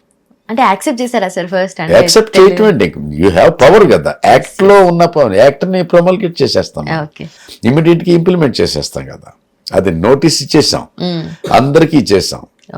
తర్వాత వాటికి టీమ్స్ డెవలప్ చేసాం. మన దగ్గర రెవెన్యూ స్టాఫ్ చాలా మంది ఉంటారు కదా, మనకి రెవెన్యూ ఇన్స్పెక్టర్స్ ఉంటారు, వీళ్ళు ఉంటారు, బ్లాక్ లో కూడా ఉంటారు, పట్వారీ అంటే ఇక్కడ విలేజ్ రెవెన్యూ ఆఫీసర్స్ లాగా వాళ్ళంతా ఉంటారు. సో వీళ్ళందరినీ మనం ఒక టీమ్స్ కింద డెవలప్ చేసేసి ఎక్కడెక్కడైతే ట్యూబెల్స్ ఉన్నాయో ప్రతిరోజు చూడటం, కరెక్ట్గా ఇన్ని నీళ్లు మాత్రమే మీరు తీసుకోండి, ఈ నీటిని ఈ విధంగానే ఉపయోగించండి. చాలా మంది వేసవకాలం ఏం చేస్తారంటే మీకు ట్యూబెల్ ఉంది, మంచి వాటర్ వస్తుంది, అది ట్యాంక్ చిన్న చిన్న ట్యాంక్స్ పిలిచేసి ఆ ట్యాంక్స్ లో మీరు అమ్మేస్తున్నారు, వాటర్ కూడా అమ్మేసే స్థితిలో ఉంటారు. చాలా మంది అమ్ముకుంటారు వాటర్ వాళ్ళ దగ్గర ట్యూబెల్ లాగా. యాక్చువల్గా అది భూగర్భంలో ఉన్నట్టు కాబట్టి దాని మీద ఏ బిల్డింగ్ ఓనర్కి హక్కు లేదు, that belongs to the government, state. So అవన్నీ కూడా చెప్పి ఆ విధంగా చేసాం అనమాట. ఇవన్నీ చేస్తుంటే చక్కగా ఇంప్లిమెంట్ చేసినప్పుడు, ఏది 99లో స్టార్ట్ చేసాం, ఇది 98లో స్టార్ట్ చేసాం, 99లో చేసినప్పుడు 2000కి చాలా ఇంప్రూవ్మెంట్ వచ్చింది. ఆ ఇంప్రూవ్మెంట్ రావడంతో అప్పుడు నన్ను విజ్ఞాన్ భవన్లో రెయిన్ వాటర్ హార్వెస్టింగ్ సెమినార్ అని ఉంటే, ఆ సెమినార్లో నన్ను మీరు వచ్చి మీ అనుభవాలు, దేవాస్ అనుభవాలు చెప్పండి అని చెప్పి మాకు ఇన్ఫార్మ్ చేశారు. నేను ఒక్కడినే కలెక్టర్ని దేశంలో. ఆ పర్టికులర్ కాన్ఫరెన్స్లో నన్ను పిలిచారు. నేను అప్పుడు ఒక పేపర్ కూడా ప్రజెంట్ చేశాను, అది పబ్లిష్ అయినప్పుడు ఆ సెమినార్లో 2000లో 2000 మేలో చేశాను అది. అప్పుడు దాంట్లో మొత్తం నా అనుభవాలన్నీ చెప్పాను. ఆ roof top rain water harvesting గురించి కూడా చెప్పాను. అప్పుడు ఇండియా ఇంటర్నేషనల్ ట్రేడ్ ఫేర్ అని ఒకటి కండక్ట్ చేస్తే దాంట్లో మన దేవాస్ మోడల్ని మనం ఎగ్జిబిట్ చేసాం. అప్పుడు నేను ఫస్ట్ ప్రైజ్ కొట్టాను నేషనల్ లెవెల్లో. ఆ తర్వాత మీకు చెప్పాను కదా, సెంట్రల్ గ్రౌండ్ వాటర్ బోర్డులో మనం ప్రజెంట్ చేస్తే వాళ్ళు నాకు 6 lakhs శాంక్షన్ చేశారు. చేస్తే దాంతో 1000 ఫిల్టర్స్ని మేము వాళ్ళకి ఫ్రీగా పంచిపెట్టాం సిటీలో. ఆ పంచిపెడితే వాళ్ళందరూ చేస్తే లక్కీగా ఆ సంవత్సరం మనకి 40 ఇంచెస్ అంటే 100 సెంటీమీటర్స్ వర్షాపాతం దొరికింది. దాంతో చాలా వాటర్ మనం డీప్ యాక్వర్స్కి పంపించడం జరిగింది. ఆ తర్వాత న్యూస్ రిపోర్ట్స్లో కూడా మనకి జలస్తర్ దేవాస్లో బాగా పెరిగిందని మంచి పేరు వచ్చింది. దాంతో ఎన్నో ఛానల్స్ మన దగ్గర రావటం, స్టార్ టీవీ లేకపోతే జీ టీవీ లేకపోతే డిడి, వీళ్ళందరూ పాజిటివ్ స్టోరీస్కి మన దగ్గరకు వచ్చేవారు.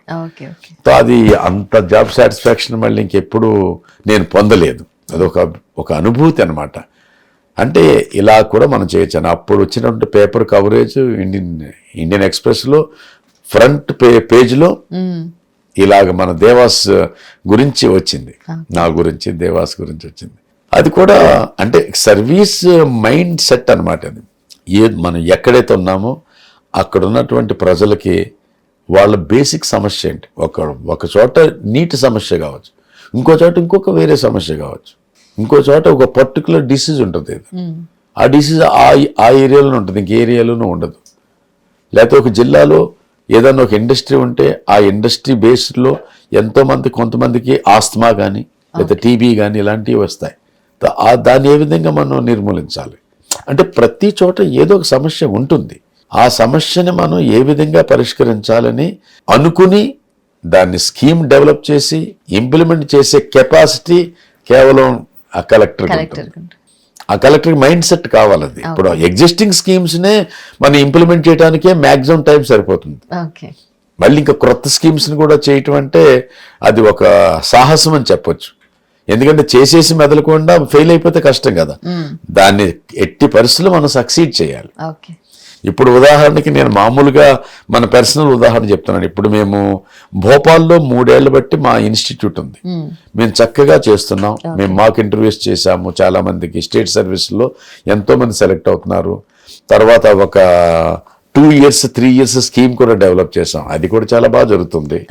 సో దీన్ని దృష్టి పెట్టుకుని మనం ఇప్పుడు మన కర్మభూమిలో చేస్తున్నాం. బాగుంది. మన జన్మభూమికి కూడా వెళ్ళి అక్కడ మన ప్రజలకు చేద్దాం. ఎందుకంటే మా సమయంలో ఐఏఎస్ ఐపీఎస్ చాలా ఎక్కువ మంది వచ్చారు ఆంధ్రప్రదేశ్ నుంచి. ఇప్పుడు చూస్తే సంఖ్య బాగా తగ్గిపోయింది. సో మేమిద్దరం కలిసి ఆలోచించుకున్నాం, నేను నా భార్య, మనం డెఫినెట్గా వెళ్ళి మన ఆంధ్ర తెలంగాణ 2 రాష్ట్రాల్లో ఉన్నటువంటి మన ఆస్పిరెంట్స్కి అప్పీర్ అయ్యే వాళ్ళకి మన వెళ్ళి అక్కడ ఓపెన్ చేసి బాగా చక్కగా ట్రైనింగ్ ఇచ్చి మంచిగా కోచింగ్ చేసి అన్ని రకాలుగా వాళ్ళని డెవలప్ చేసి ఎక్కువ మంది అధికాధికంగా ఆంధ్ర తెలంగాణ రాష్ట్రాల నుంచి ఐఏఎస్ ఐపీఎస్ ఈ సర్వీసెస్లో వచ్చి మళ్ళీ మా టైంలో ఎలాగైతే 15 మంది 20 మంది ఒక్కొక్క సంవత్సరానికి వచ్చేవారు ఆ విధంగా మళ్ళీ తీసుకురావాలనే దృఢ సంకల్పంతో మేము ఇక్కడికి వచ్చి పెట్టాము. ఇప్పుడు జస్ట్ స్టార్ట్ చేసాం. ఎట్టి పరిస్థితి అదే ఏదైనా మనం చేస్తే దాన్ని సాధించే వరకు మనం వదలకూడదు. మా నేచర్ అదనమాట.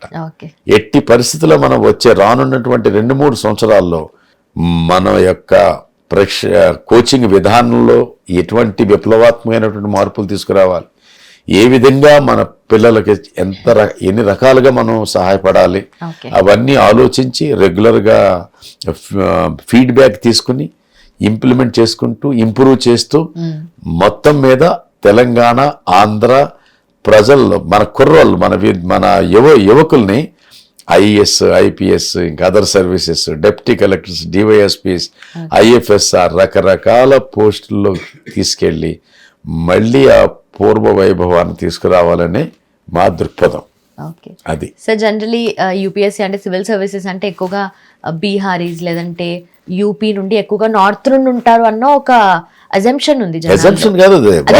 అంటారు. ఓకే, ఎందుకని అట్లా ఎక్కువగా వాళ్ళు ఎక్కువ ఇంట్రెస్ట్ ఉంటారు, వాళ్ళు ఎక్కువగా ర్యాంక్స్ కొడుతూ ఉంటారు? అంటే వాళ్ళు ఎక్కువగా ఏంటంటే వాళ్ళ మైండ్ సెట్ వాళ్ళు ఎక్కువ మంది బీహార్ నుంచి ఎగ్జామ్ ఎంత మంది రాస్తున్నారు అని కాకుండా ఢిల్లీలో చాలా మంది ఢిల్లీ నుంచి వచ్చి రాసేస్తారు.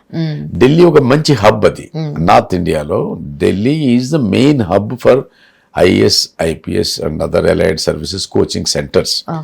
మ్యాక్సిమం కోచింగ్ సెంటర్స్ అవి ఉంటాయి. వాళ్ళే ఇంకా కావాలంటే వేరు సిటీస్లో బ్రాంచెస్ పెట్టారు కూడా. ఆ విధంగా మనం చెప్పొచ్చు.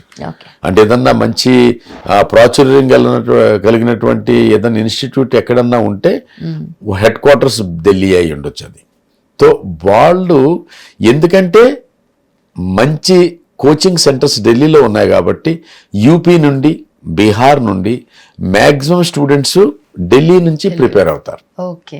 ప్లస్ యూపీలో అలహాబాద్, ఇప్పుడు మళ్ళీ లక్నో ఈ మంచిగా అవుతున్నాయి. అవి కూడా మంచి లోకల్ రీజనల్ సెంటర్స్గా బాగా పెరుగుతున్నాయి. అలహాబాద్ హిందీ మీడియంకి అయితే ఇప్పుడు కూడా మనం నంబర్ 1 అని చెప్పుకోవచ్చు. ఢిల్లీ తర్వాత మనం అలహాబాద్ చెప్పుకోవచ్చు. ఇంగ్లీష్ మీడియంలో ఢిల్లీ, అలాగే మన హైదరాబాద్ ఇంగ్లీష్ మీడియంకి మంచి సెంటర్ ఇది. సో ఆ విధంగా ఉన్నాయి. మ్యాక్సిమం బీహార్, యూపీ వాళ్ళు ఈ ఢిల్లీ రావటం, అక్కడ చదువుకోవటం, ప్లస్ మైండ్ సెట్ కూడా ఎంతో మంది బీహార్ నుంచి తర్వాత యూపీ నుంచి రావడంతో వాళ్ళందరినీ కూడా ఆదర్శప్రాయంగా తీసుకుంటారు కదా. వీళ్ళంతా అయ్యారు మా సీనియర్స్, ఇక్కడ మాతో పాటు ఇక్కడ చదివారు, మా సీనియర్స్ అయ్యారు, నేను ఎందుకు చదువుకోకూడదు, ఒకరికి ఇన్స్పిరేషన్. మా సమయంలో for example if you take 1987 మేము అప్పుడు ఐఏఎస్ అయ్యాము, నేను ఐఏఎస్ అయ్యాను. ఆ టైంలో first position Bihar, second position UP and third position Andhra Pradesh. అప్పుడు సంయుక్త రాష్ట్రం అది. ఆంధ్రప్రదేశ్ థర్డ్ పొజిషన్లో ఉండేది. ఇప్పుడు చూస్తే చాలా దూరంగా ఉంది. సో అదొక ఫీల్ అనమాట. లేదు, మనం మళ్ళీ వాపస్ థర్డ్ పొజిషన్కి, మన ఆంధ్ర తెలంగాణ రెండు కలుపుకుంటే థర్డ్ పొజిషన్కి వచ్చేయాలి అంతే. అట్లీస్ట్ ముందు ఆ third position is our immediate target. ఆ విధంగా రావాలన్నమాట. దానికి మనం రకరకాల ఇప్పుడు అర్థం చేసుకోవాలి. ఇప్పుడు ఏంటంటే ఢిల్లీలో ఉన్నవి ఏమిటి, ఇక్కడ ఏమన్నా ఢిల్లీలో ఉన్నటువంటి సదుపాయాల్లో ఎక్కడన్నా లోటు ఉన్నాయా, ఆ లోట్లన్నీ మనం ఇక్కడ తీర్చాలి. నువ్వు ఢిల్లీ వెళ్లాల్సిన పని లేదు, నువ్వు హైదరాబాద్లోనే ఉండు. అన్నీ అక్కడ ఏమైతే ఉందో అన్నీ మేము ఇక్కడే ఏర్పాటు చేస్తాం. ఆ విధంగా మేము ఎప్పటికప్పుడు మనం రీసెర్చ్ అండ్ డెవలప్మెంట్ టైప్ అనమాట. ప్రతిదీ అనలైజ్ చేసుకుంటూ ఏమేం సదుపాయాలు ఇక్కడ ఉన్నటువంటి స్టూడెంట్స్కి మనం కల్పించాలి, అవన్నీ ఏర్పాటు చేసి వీళ్ళని సక్సీడ్ చేయాలి. అదే మా మెయిన్ పర్పస్ అండ్ ధ్యేయం కూడా అదే. అండ్ ఆల్సో జాబ్ మార్కెట్ చూసుకున్నా కొంచెం లో ఉంది, అన్ఎంప్లాయ్మెంట్ రేట్ ఎక్కువ ఉంది అన్నట్టుగా ప్రజెంట్ సినారియో చూస్తుంటే అట్లా అనిపిస్తుంది sir. What you think about that? Unemployment basically ఏంటంటే ఇండియా పాపులేషన్ కూడా బాగా పెరిగిపోయింది. ఇప్పుడు ఫర్ ఎగ్జాంపుల్ మీకు ఎంప్లాయ్మెంట్కి వెళ్ళాలి అనే గ్రూప్ ఏంటది యూత్. ఇప్పుడు now I think India is టాప్లో ఉంది యూత్లో. యూత్ యొక్క population India number 1 in the world now. అంత యూత్ ఉంది ఇప్పుడు. మరి అన్ని పోస్ట్స్ అయితే లేవు కదా. కాబట్టి కొంత ఎంప్లాయ్మెంట్, కొంత సెల్ఫ్ ఎంప్లాయ్మెంట్, కొన్ని స్టార్టప్ అలాంటివన్నీ చేసుకుంటూ రకరకాలుగా వెళ్ళాలి. పోస్ట్స్ ఎన్నైతే కావాలో అన్ని వస్తూ ఉంటాయి. ఇంకా క్రొత్త సెక్టర్స్ డెవలప్ అవుతూ ఉంటాయి. ఇప్పుడున్నటువంటి ప్రజెంట్ సెన్యూర్ని బట్టి చాలా క్రొత్త సెక్టర్స్ ఎన్నో డెవలప్ అయ్యాయి. ఇప్పుడు ఇంతకుముందు లేని జాబ్స్ ఎన్నో ఉన్నాయి. ఇప్పుడు ఈ ఐటీ కూడా ఒక రకంగా మనకి చాలా దోహదం చేసింది. తో ఎంప్లాయ్మెంట్ ఆపర్చునిటీస్ గవర్నమెంటల్, నాన్ గవర్నమెంటల్లో కూడా, ప్రైవేట్ సెక్టర్స్లో కూడా ఉన్నాయి. ప్లస్ చాలా మంది ఇప్పుడు వాళ్ళ యొక్క మేధస్సును ఉపయోగించుకుంటూ ఎన్నో స్టార్టప్ ప్రాజెక్ట్స్ కూడా టేకప్ చేయడానికి, వాళ్ళకి కావలసినటువంటి సహాయ సహకారాలు చేయడానికి వేరే రకరకాల స్కీమ్స్ ఉన్నాయి, గవర్నమెంటల్ స్కీమ్స్. ఇవన్నీ కూడా మనం కలుపుకుని వెళ్ళాలి. కాకపోతే డెఫినెట్గా ఇది నేను కరెక్ట్గా చెప్పగలను, ఎందుకంటే ఎంప్లాయ్మెంట్ తక్కువ, ప్రజలు చాలా ఎక్కువ, అంటే యాస్పిరెంట్స్ ఎక్కువ. కాబట్టి అన్ఎంప్లాయ్మెంట్ అది ఆ ప్రాబ్లం అయితే ఇప్పుడు చాలా కాలం ఉంటుంది. అది కాకపోతే దాన్ని ఏ విధంగా మనం సాల్వ్ చేసుకోవాలనేది పాజిటివ్గా థింక్ చేస్తూ అన్ని రకాల వాళ్ళు కూడా, అన్ని వర్గాల వాళ్ళు ముందుకు తీసుకెళ్ళాలి. Okay. And also freebies sir. So government ఇవ్వడము అలవాటే, ప్రజలు ఎక్స్పెక్ట్ చేయడం కూడా అలవాటే. సో ఆ ఫ్రీబీస్ వల్ల ఆ సోషల్ అవుట్పుట్ ఏదైతే ఉంటుందో అది కావాల్సినట్టుగా అంటే జస్టిఫై అవుతుందంటారా? నాట్ జస్ట్ ఫర్ ఎగ్జాంపుల్, ఇప్పుడు తెలంగాణలో మహిళలకి ఫ్రీ బస్ ఉంది. గవర్నమెంట్ వచ్చినప్పటి నుండి ఫ్రీ బస్ అనేది ఆల్మోస్ట్ 1 year అయిపోయింది అది. సో ఇలాంటివి ఎంతవరకు జస్టిఫైడ్ అంటారు? ఎంతవరకు జస్టిఫైడ్ అంటే నేను ఏం చెప్తానంటే, ఏ స్కీమ్ గవర్నమెంట్ ఇంప్లిమెంట్ చేస్తున్నా ఆ స్కీమ్కి జస్టిఫికేషన్ ముందుగానే చేస్తారు. అది జస్టిఫైడ్ అయితేనే అది ఇంప్లిమెంట్ చేయబడుతుంది. దానికి ముందు మేధావి వర్గాలు, సీనియర్ ఆఫీసర్స్, సీనియర్ పొలిటీషియన్స్, అంటే గవర్నమెంట్ అడ్మినిస్ట్రేషన్ రెండూ కలిసి సూక్ష్మంగా విశ్లేషించిన తరువాతే ఆ స్కీము తప్పకుండా మనం ప్రారంభించాలి అనే ఫీలింగ్ వస్తుంది. ఏదన్నా ఒక స్కీమ్ ఇంప్లిమెంట్ చేయాలంటే దాని ముందు చాలా ఎనాలిసిస్ జరుగుతుంది, రకరకాల చర్చలు జరుగుతాయి, రకరకాల మీటింగ్స్ జరిగి ఎన్నో మీటింగ్స్ అయ్యి వాటిని ప్రాపర్గా జస్టిఫై అయిన తర్వాతే ఆ పర్టికులర్ డిపార్ట్మెంట్ ఆ స్కీమ్ని డెవలప్ చేసి ఇంప్లిమెంట్ చేస్తుంది. కాబట్టి ఆ స్కీమ్ని మనం క్రిటిసైజ్ చేయక్కర్లేదు. ఒక వెల్ఫేర్ స్కీమ్ ఉంది, ఒక వెల్ఫేర్ స్కీమ్ మనం ఇస్తున్నాం.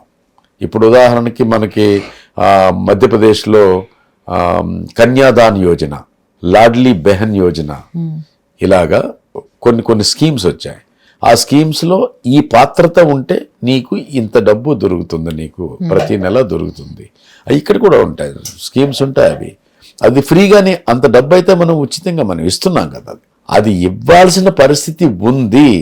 ఆ ఇవ్వకపోతే వాళ్ళకి ఆర్థికంగా చాలా బాధలకు గురి అవుతారు.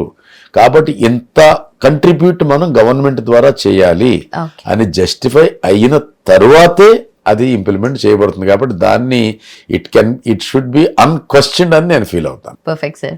అండ్ ఆల్సో మీరు సర్వ్ చేసిన ప్లేసెస్లో అన్నిట్లో కల్లా ఒక పర్సనల్ బాండింగ్ అనేది క్రియేట్ అవుతుంది కదా sir over a period of time అక్కడ ఉన్న జనాలతో కానీ ఆఫీసర్స్తో కానీ. So that can you recollect anything? అది డెఫినెట్. అది ఎందుకంటే 32 years నేను సర్వీస్ చేశాను. నేను తర్వాత రిటైర్ అయిన తర్వాత కూడా అక్కడే ఉన్నాము. ఓకే, ఇన్ని రోజులు ఉన్నామంటే అది కూడా ఒక రకంగా జన్మభూమిలాగా ఫీలింగ్ వచ్చేస్తుంది. ప్రతిరోజు పొద్దున్న లేవగానే ఎవరిని చూసినా కానీ కలిసిన వాళ్ళు అందరూ తెలిసిన వాళ్ళు మ్యాక్సిమం మీ యొక్క నేటివ్ ప్లేస్ వదిలిపెట్టేసి అక్కడికి వెళ్ళి అన్నేళ్ళు ఉన్నప్పుడు మనం ఒక రకమైనటువంటి సెన్స్ ఆఫ్ బిలాంగింగ్నెస్ వచ్చేస్తుంది. అదే మమ్మల్ని డ్రైవ్ చేసింది. ఇప్పుడు మేము అక్కడే సెటిల్ అయిపోయాం. And also generally IAS officer అంటే ఒక ఏమంటారు ఆ పవర్ కానీ అథారిటీ కానీ జనరలీ అట్లా ఉంటుంది. ఆ సైడే ఎక్కువ చూస్తూ ఉంటారు జనాలు.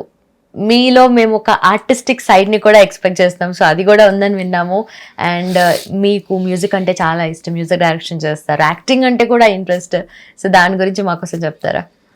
నాకు డెఫినెట్లీ నా హాబీ చెప్పాను కదా, నా హాబీలో వాళ్ళు గిటార్ గురించి కూడా అడగడం జరిగింది, సింగింగ్ మ్యూజిక్ అని. మా నాన్నగారు మా అమ్మగారు ఆ త్యాగరాయ కృతులు అవి పాడేవారు. తో మా నాన్నగారే నాకు ఫస్ట్ సాంగ్ నేర్పారు నాకు. కానీ నేను సరిగమలు నేర్చుకోలేదు. క్లాసికల్ నాకు ఏం టచ్ లేదు. కాకపోతే చాలా రాగాలు మా నాన్నగారు ప్రతిరోజు పాడుతూ ఉండేవారు. ఆ వింటూ నేను నిద్రపోయేవాడిని. సో విని విని విని ఆ విధంగా మనకి ఇంట్రెస్ట్ బాగా పెరిగింది. సో నా కాలేజ్ టైంలో, యూనివర్సిటీ టైంలో చాలాసార్లు ఫస్ట్ ప్రైజ్ కొట్టాను సింగింగ్లో. సో వోకల్ మ్యూజిక్ చాలా ఇష్టం. నేను కూడా ఏదన్నా ఒక రాగంలో పాడుతూ ఉంటే ఆ రాగానికి సంబంధించిన రకరకాల పాటలు పాడటం. మోహన పాడితే మోహన్లోనే ఎన్నో పాటలు ఉన్నాయి. ఆ పాటలన్నీ పాడుతూ ఒక రాగం పట్టుకుంటే ఆ రాగంలోనే పాడే మైండ్ సెట్ కూడా పెరిగింది చక్కగా. సో తెలుసుకోవటం, ఐడెంటిఫై చేయటం, ఈ పాట ఈ రాగంలో దాన్ని మనం ఐడెంటిఫై చేసి క్రాస్ చెక్ చేస్తే అది అనిపించటం. తర్వాత నాకు ఈ స్టడీస్ కూడా నేను కాలేజ్ ఫస్ట్గా ఉండేవాడిని. ఇంటర్ కాలేజ్ ఫస్ట్, బీకామ్ కూడా చాలా మంచిగా పాస్ అయ్యాను, ఎంబీఏ పాస్ మంచి మార్క్స్తో. సో స్టడీస్ మీద కూడా ఎక్కువ ఇంట్రెస్ట్తో మరి క్లాసికల్ మ్యూజిక్ నేర్చుకోలేకపోయాను. కాకపోతే ఇంట్రెస్ట్ అయితే బాగా ఉండేది, చక్కగా గాత్రం కూడా బాగానే ఉండేది, ప్రతిరోజు పాడేవాడిని. కాబట్టి ప్రాక్టీస్ కూడా బాగానే జరిగేది అన్నమాట. సో అలా చేస్తూ చేస్తూ కొన్నాళ్ళకి తర్వాత నేను సొంతంగా పాటలు కూడా కంపోజ్ చేయటం మొదలుపెట్టాను. సో ఏదో ఒకటి అనుకోవటం, అస్తమాన్ దాని గురించి అదే పాడుతూ లలా అనుకుంటూ ఏదో, అప్పటికి సాహిత్యం లేదు కదా దాంట్లో. సో అలా చేసి దాన్ని కొద్దిగా నాకు తెలిసిన తెలుగు సాహిత్యం రాసి దాంతో చేయటం జరిగింది. సో ఆ తర్వాత నేను సర్వీస్కి వచ్చాను. నా భార్య కూడా సింగింగ్ అంటే ఇంట్రెస్ట్ తనకు కూడా. తర్వాత లిరిక్స్ రాస్తారు ఆవిడ, హిందీ అండ్ ఇంగ్లీష్. సో నేను రాసిన దాన్ని నేను కంపోజ్ చేసిన దానికి తను లిరిక్స్ రాశారు హిందీలో. సో ఇది కలిపి నేను ప్రాక్టీస్ మొదలుపెట్టాను. సో ప్రాక్టీస్ మొదలుపెట్టి 2010-11లో నేను ఫస్ట్ ఆల్బమ్ రిలీజ్ చేశాను హిందీలో, క్యా మిజాజ్ హై అని. దాంట్లో యాక్ట్ కూడా చేశాను. దానికి మా చీఫ్ సెక్రటరీ గారు అందరికీ తెలుసు, మా మధ్యప్రదేశ్లో అందరు కూడా నేను చాలా బాగా పాడతానని. మొత్తం మాకు సర్వీస్ మీట్స్ అని కూడా జరుగుతూ ఉంటాయి అక్కడ.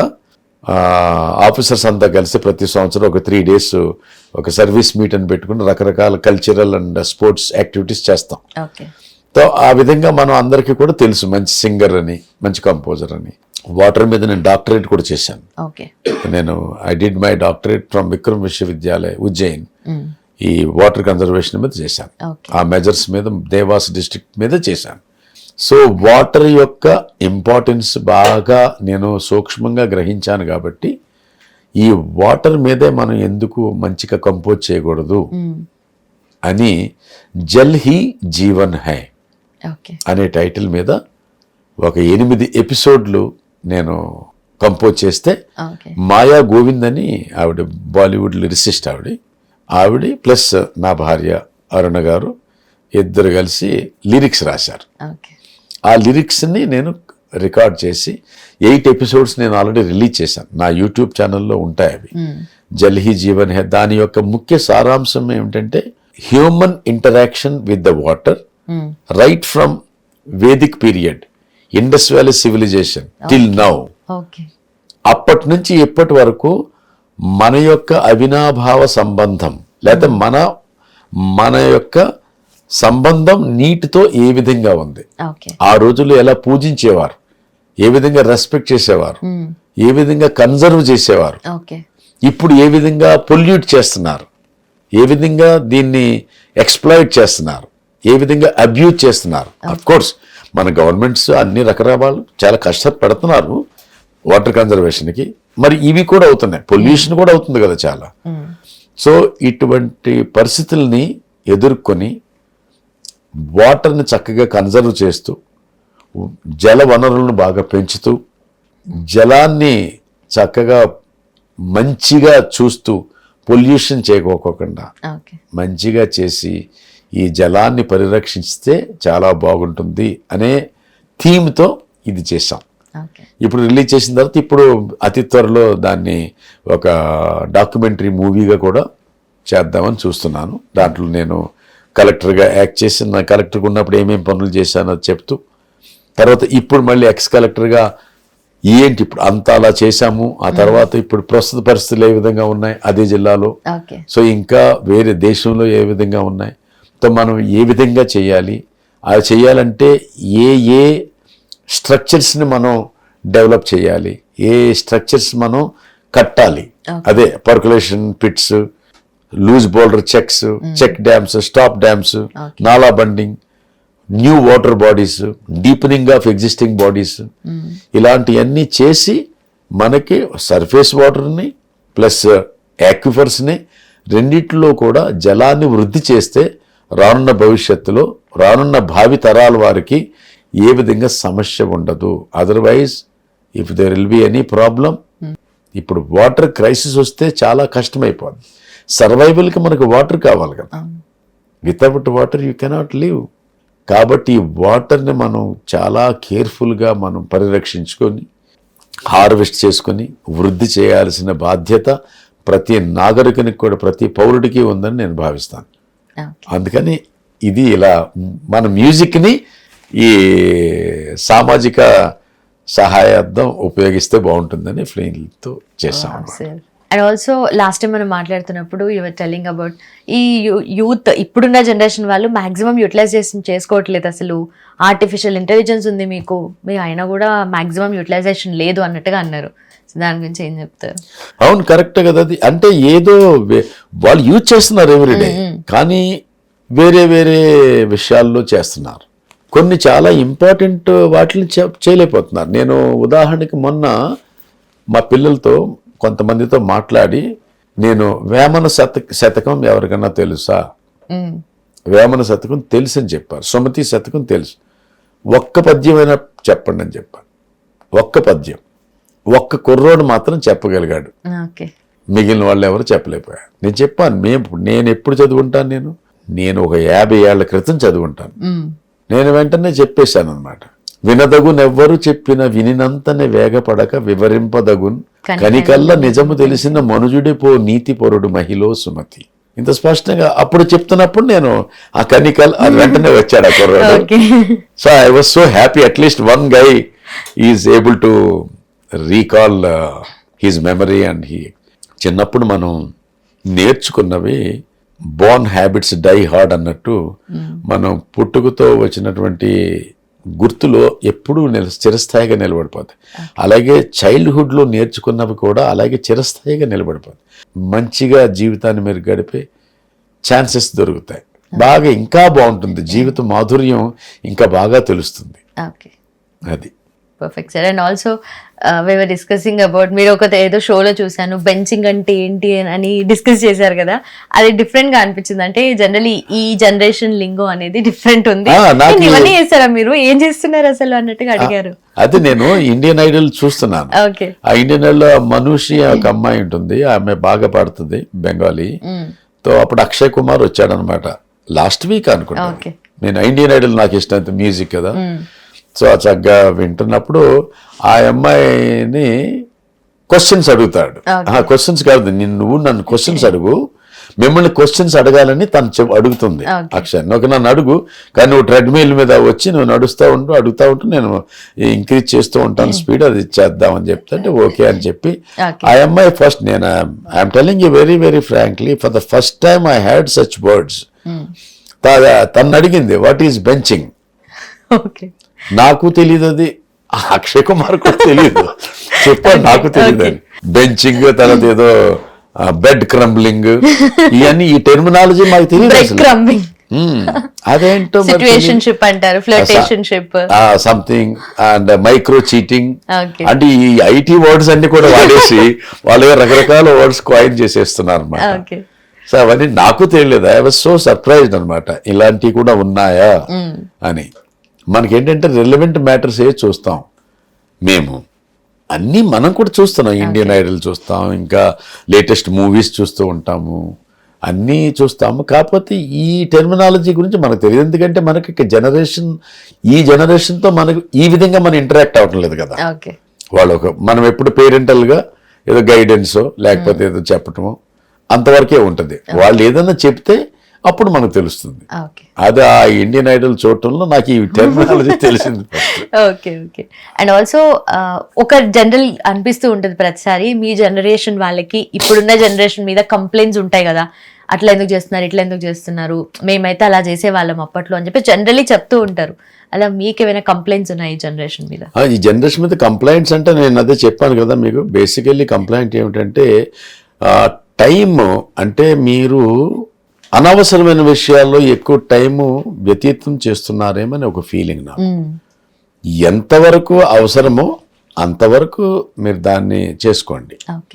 తర్వాత ఇప్పుడు లేటెస్ట్ ట్రెండ్స్ నేను చూసినప్పుడు ఎలా ఉంటుందంటే, వీకెండ్స్ వచ్చాయంటే ఇంకా వాళ్ళు పేరెంట్స్తో చాలా తక్కువ స్పెండ్ చేస్తారు time.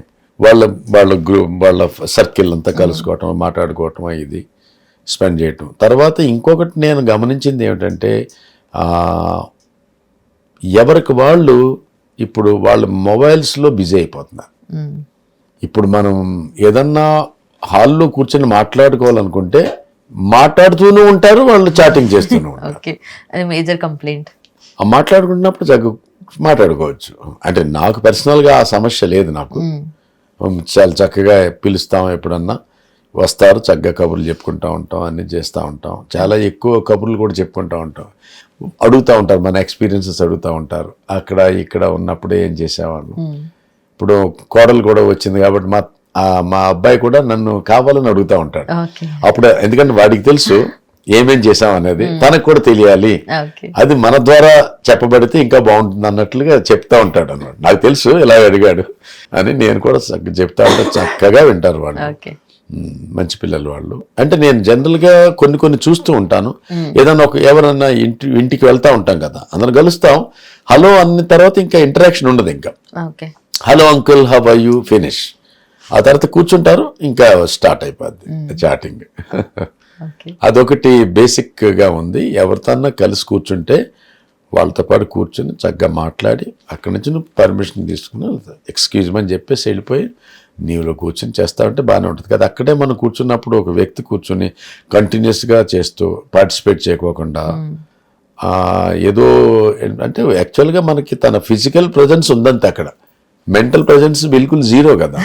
She somewhere else or he somewhere else. అది కొంచెం నాకైతే I don't like it. Okay fine sir. And also of course major complaint sir అది.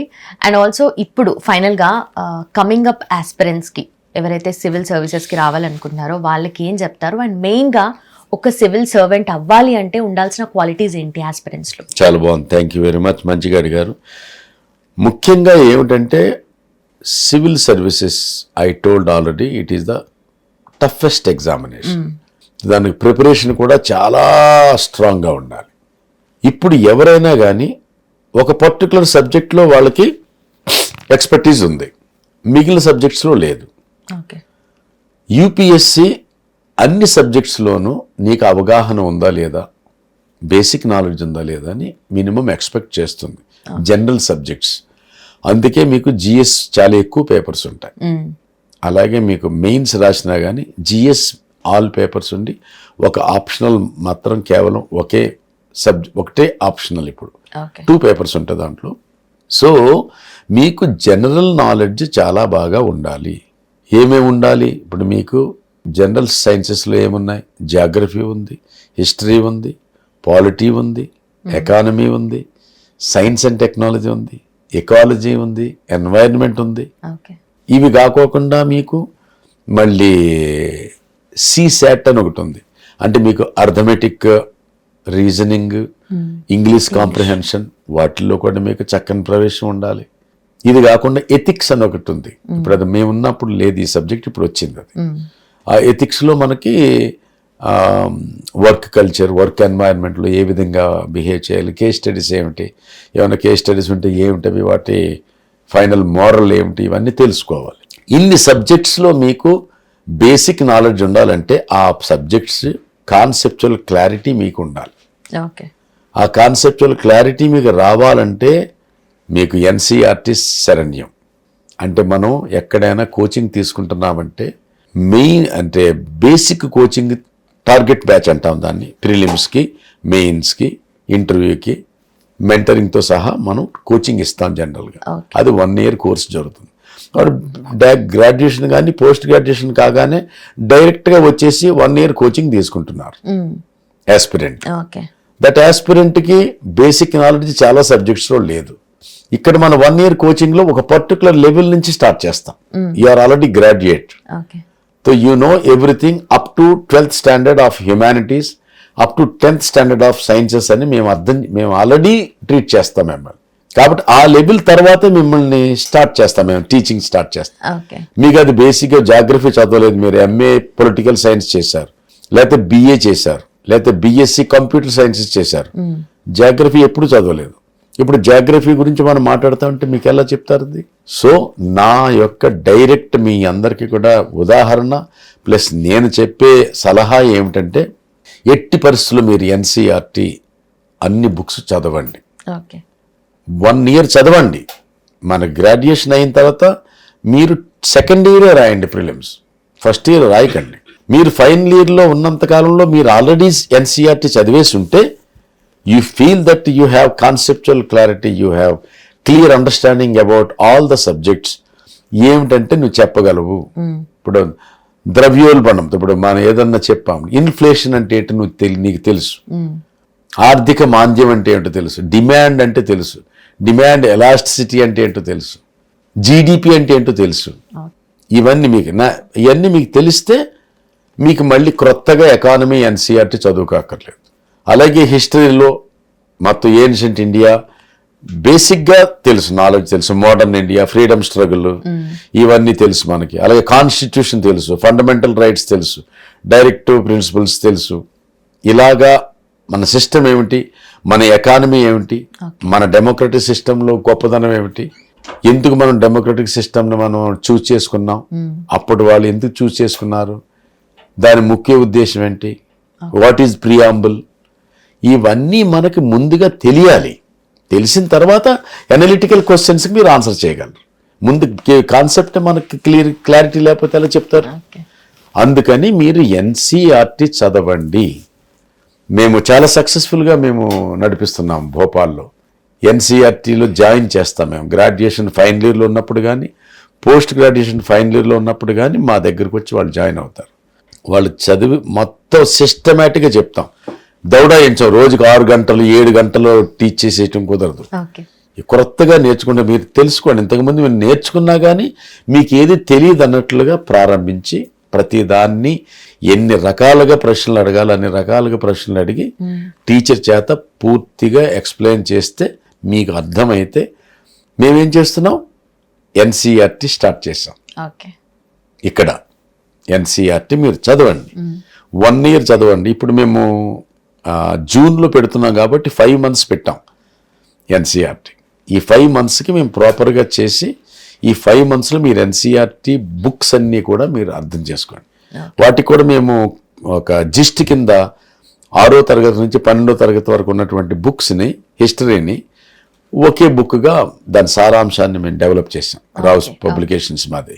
సో ఆ విధంగా అందరికీ కూడా ట్రైనింగ్ ఇచ్చి వాళ్ళని టెస్టులు పెట్టి ప్రతి వీక్ టెస్ట్ పెట్టి వాళ్ళకి ఆన్సర్ రైటింగ్ కూడా ప్రాక్టీస్ చేయిస్తూ ఎంసీక్యూస్ ఎలా డీల్ చేయాలి చెప్తూ, ఎవరైతే సరిగ్గా చదవట్లేదో వాళ్ళకి ప్రాపర్గా చెప్పడం, మెంటరింగ్ మేమిద్దరం చేస్తూ ఈ విధంగా ఈ ఎన్సీఆర్టీ పెట్టాం. కారణం ఇదనమాట.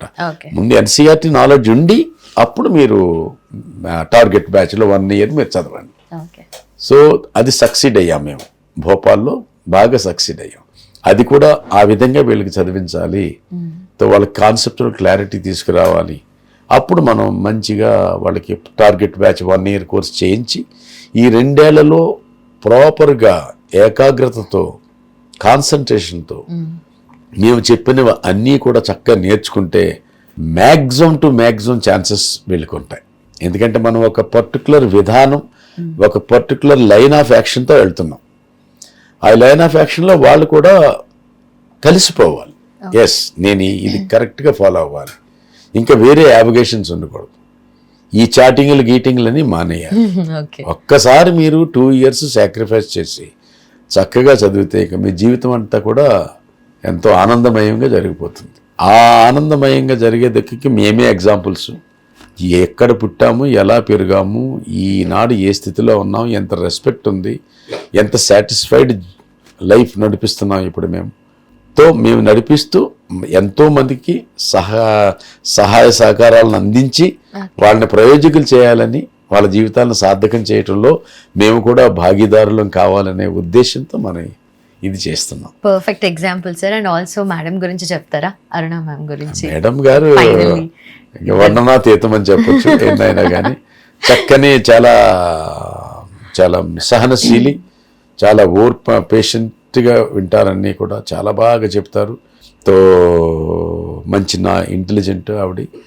ఎంఏ పొలిటికల్ సైన్స్ ఇక్కడే చేశారు ఉస్మానియా యూనివర్సిటీలో, గోల్డ్ మెడలిస్ట్ ఆవిడ. So very intelligent and very hard working, చాలా మంచి సహృదయరాలు. All good qualities. I'm so happy and I'm grateful to the God that I got her as my wife, as my life partner. తను వచ్చిన తర్వాత కూడా నా లైఫ్లో కూడా చాలా చేంజెస్ అయ్యాయి. చాలా యాంగ్రీగా ఉండేవాడిని, మంచి కోపం అనమాట నాకు చిన్నప్పుడు. అది కూడా చాలా మెలోడౌన్ అయింది. ప్రాపర్గా ఆలోచించటం, ఒక్కొక్కసారి ఇమీడియట్గా రియాక్ట్ అయిపోతాను నెగిటివ్గా నేను.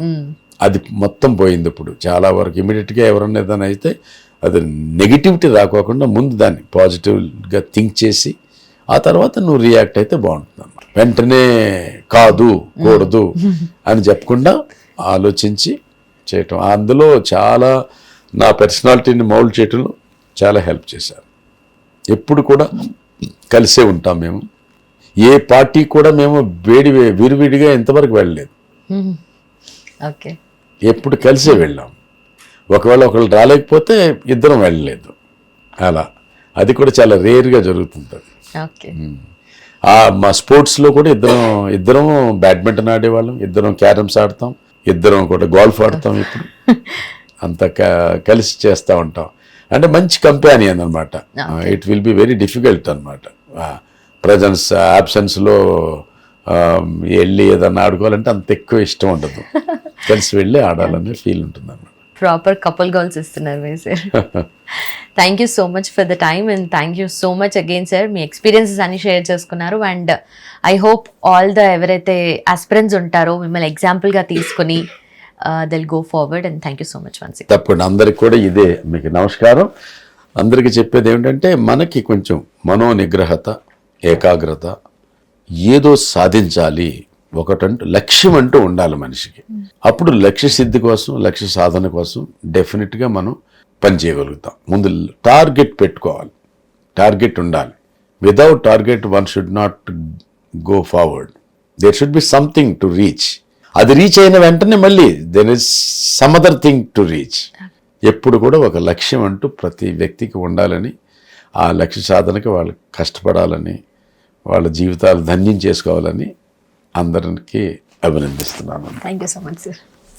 హిట్ టీవీ యాప్, ఇందులో short news, live news, entertainment shows, movies, digital magazines తో పాటు మీ జిల్లా వార్తలను కూడా ఫ్రీగా చూడొచ్చు. అంతేకాదు కేజీ నుంచి పీజీ వరకు విద్యార్థులకు స్కాలర్షిప్ కూడా అందిస్తున్నాం. ప్రతి వారం 10 మందికి లక్కీ డ్రా ద్వారా ఒక్కొక్కరికి 10,000 రూపాయలు అందిస్తున్నాం. ఇంకెందుకు ఆలస్యం, వెంటనే హిట్ టీవీ యాప్ ని డౌన్లోడ్ చేసుకుని ఫ్రీగా ఎంటర్టైన్మెంట్ పొందండి. Hit TV app. Hit TV app. Please download Hit TV app. Hit TV యాప్ని ఫ్రీగా డౌన్లోడ్ చేసుకొని ఎంజాయ్ చేయండి. మీకు నచ్చిన ఎంటర్టైన్మెంట్ కోసం హిట్ టీవీ యాప్ ని ఫ్రీగా డౌన్లోడ్ చేసుకుని ఎంజాయ్ చేయండి. హిట్ టీవీ యాప్ని డౌన్లోడ్ చేసుకుని ఆస్వాదించండి, ఆశీర్వదించండి. ఇంతమంది సెలబ్రిటీలు హిట్ టీవీ యాప్ ని డౌన్లోడ్ చేసుకోండి అని చెప్తున్నారంటే ఎంత మంచి యాప్ ఆలోచించండి. అమెరికా అమెరికా అమెరికా అమెరికాలో చదవాలనుకునే వాళ్ళకి విశ్వసనీయమైన పేరు మన శౌర్య కన్సల్టెన్సీ. UK లో 1 year masters. UK లో 1 year masters. 2 years work permit up to 5 years visa. Contact Saurya Consultancy. Contact 89851 89851.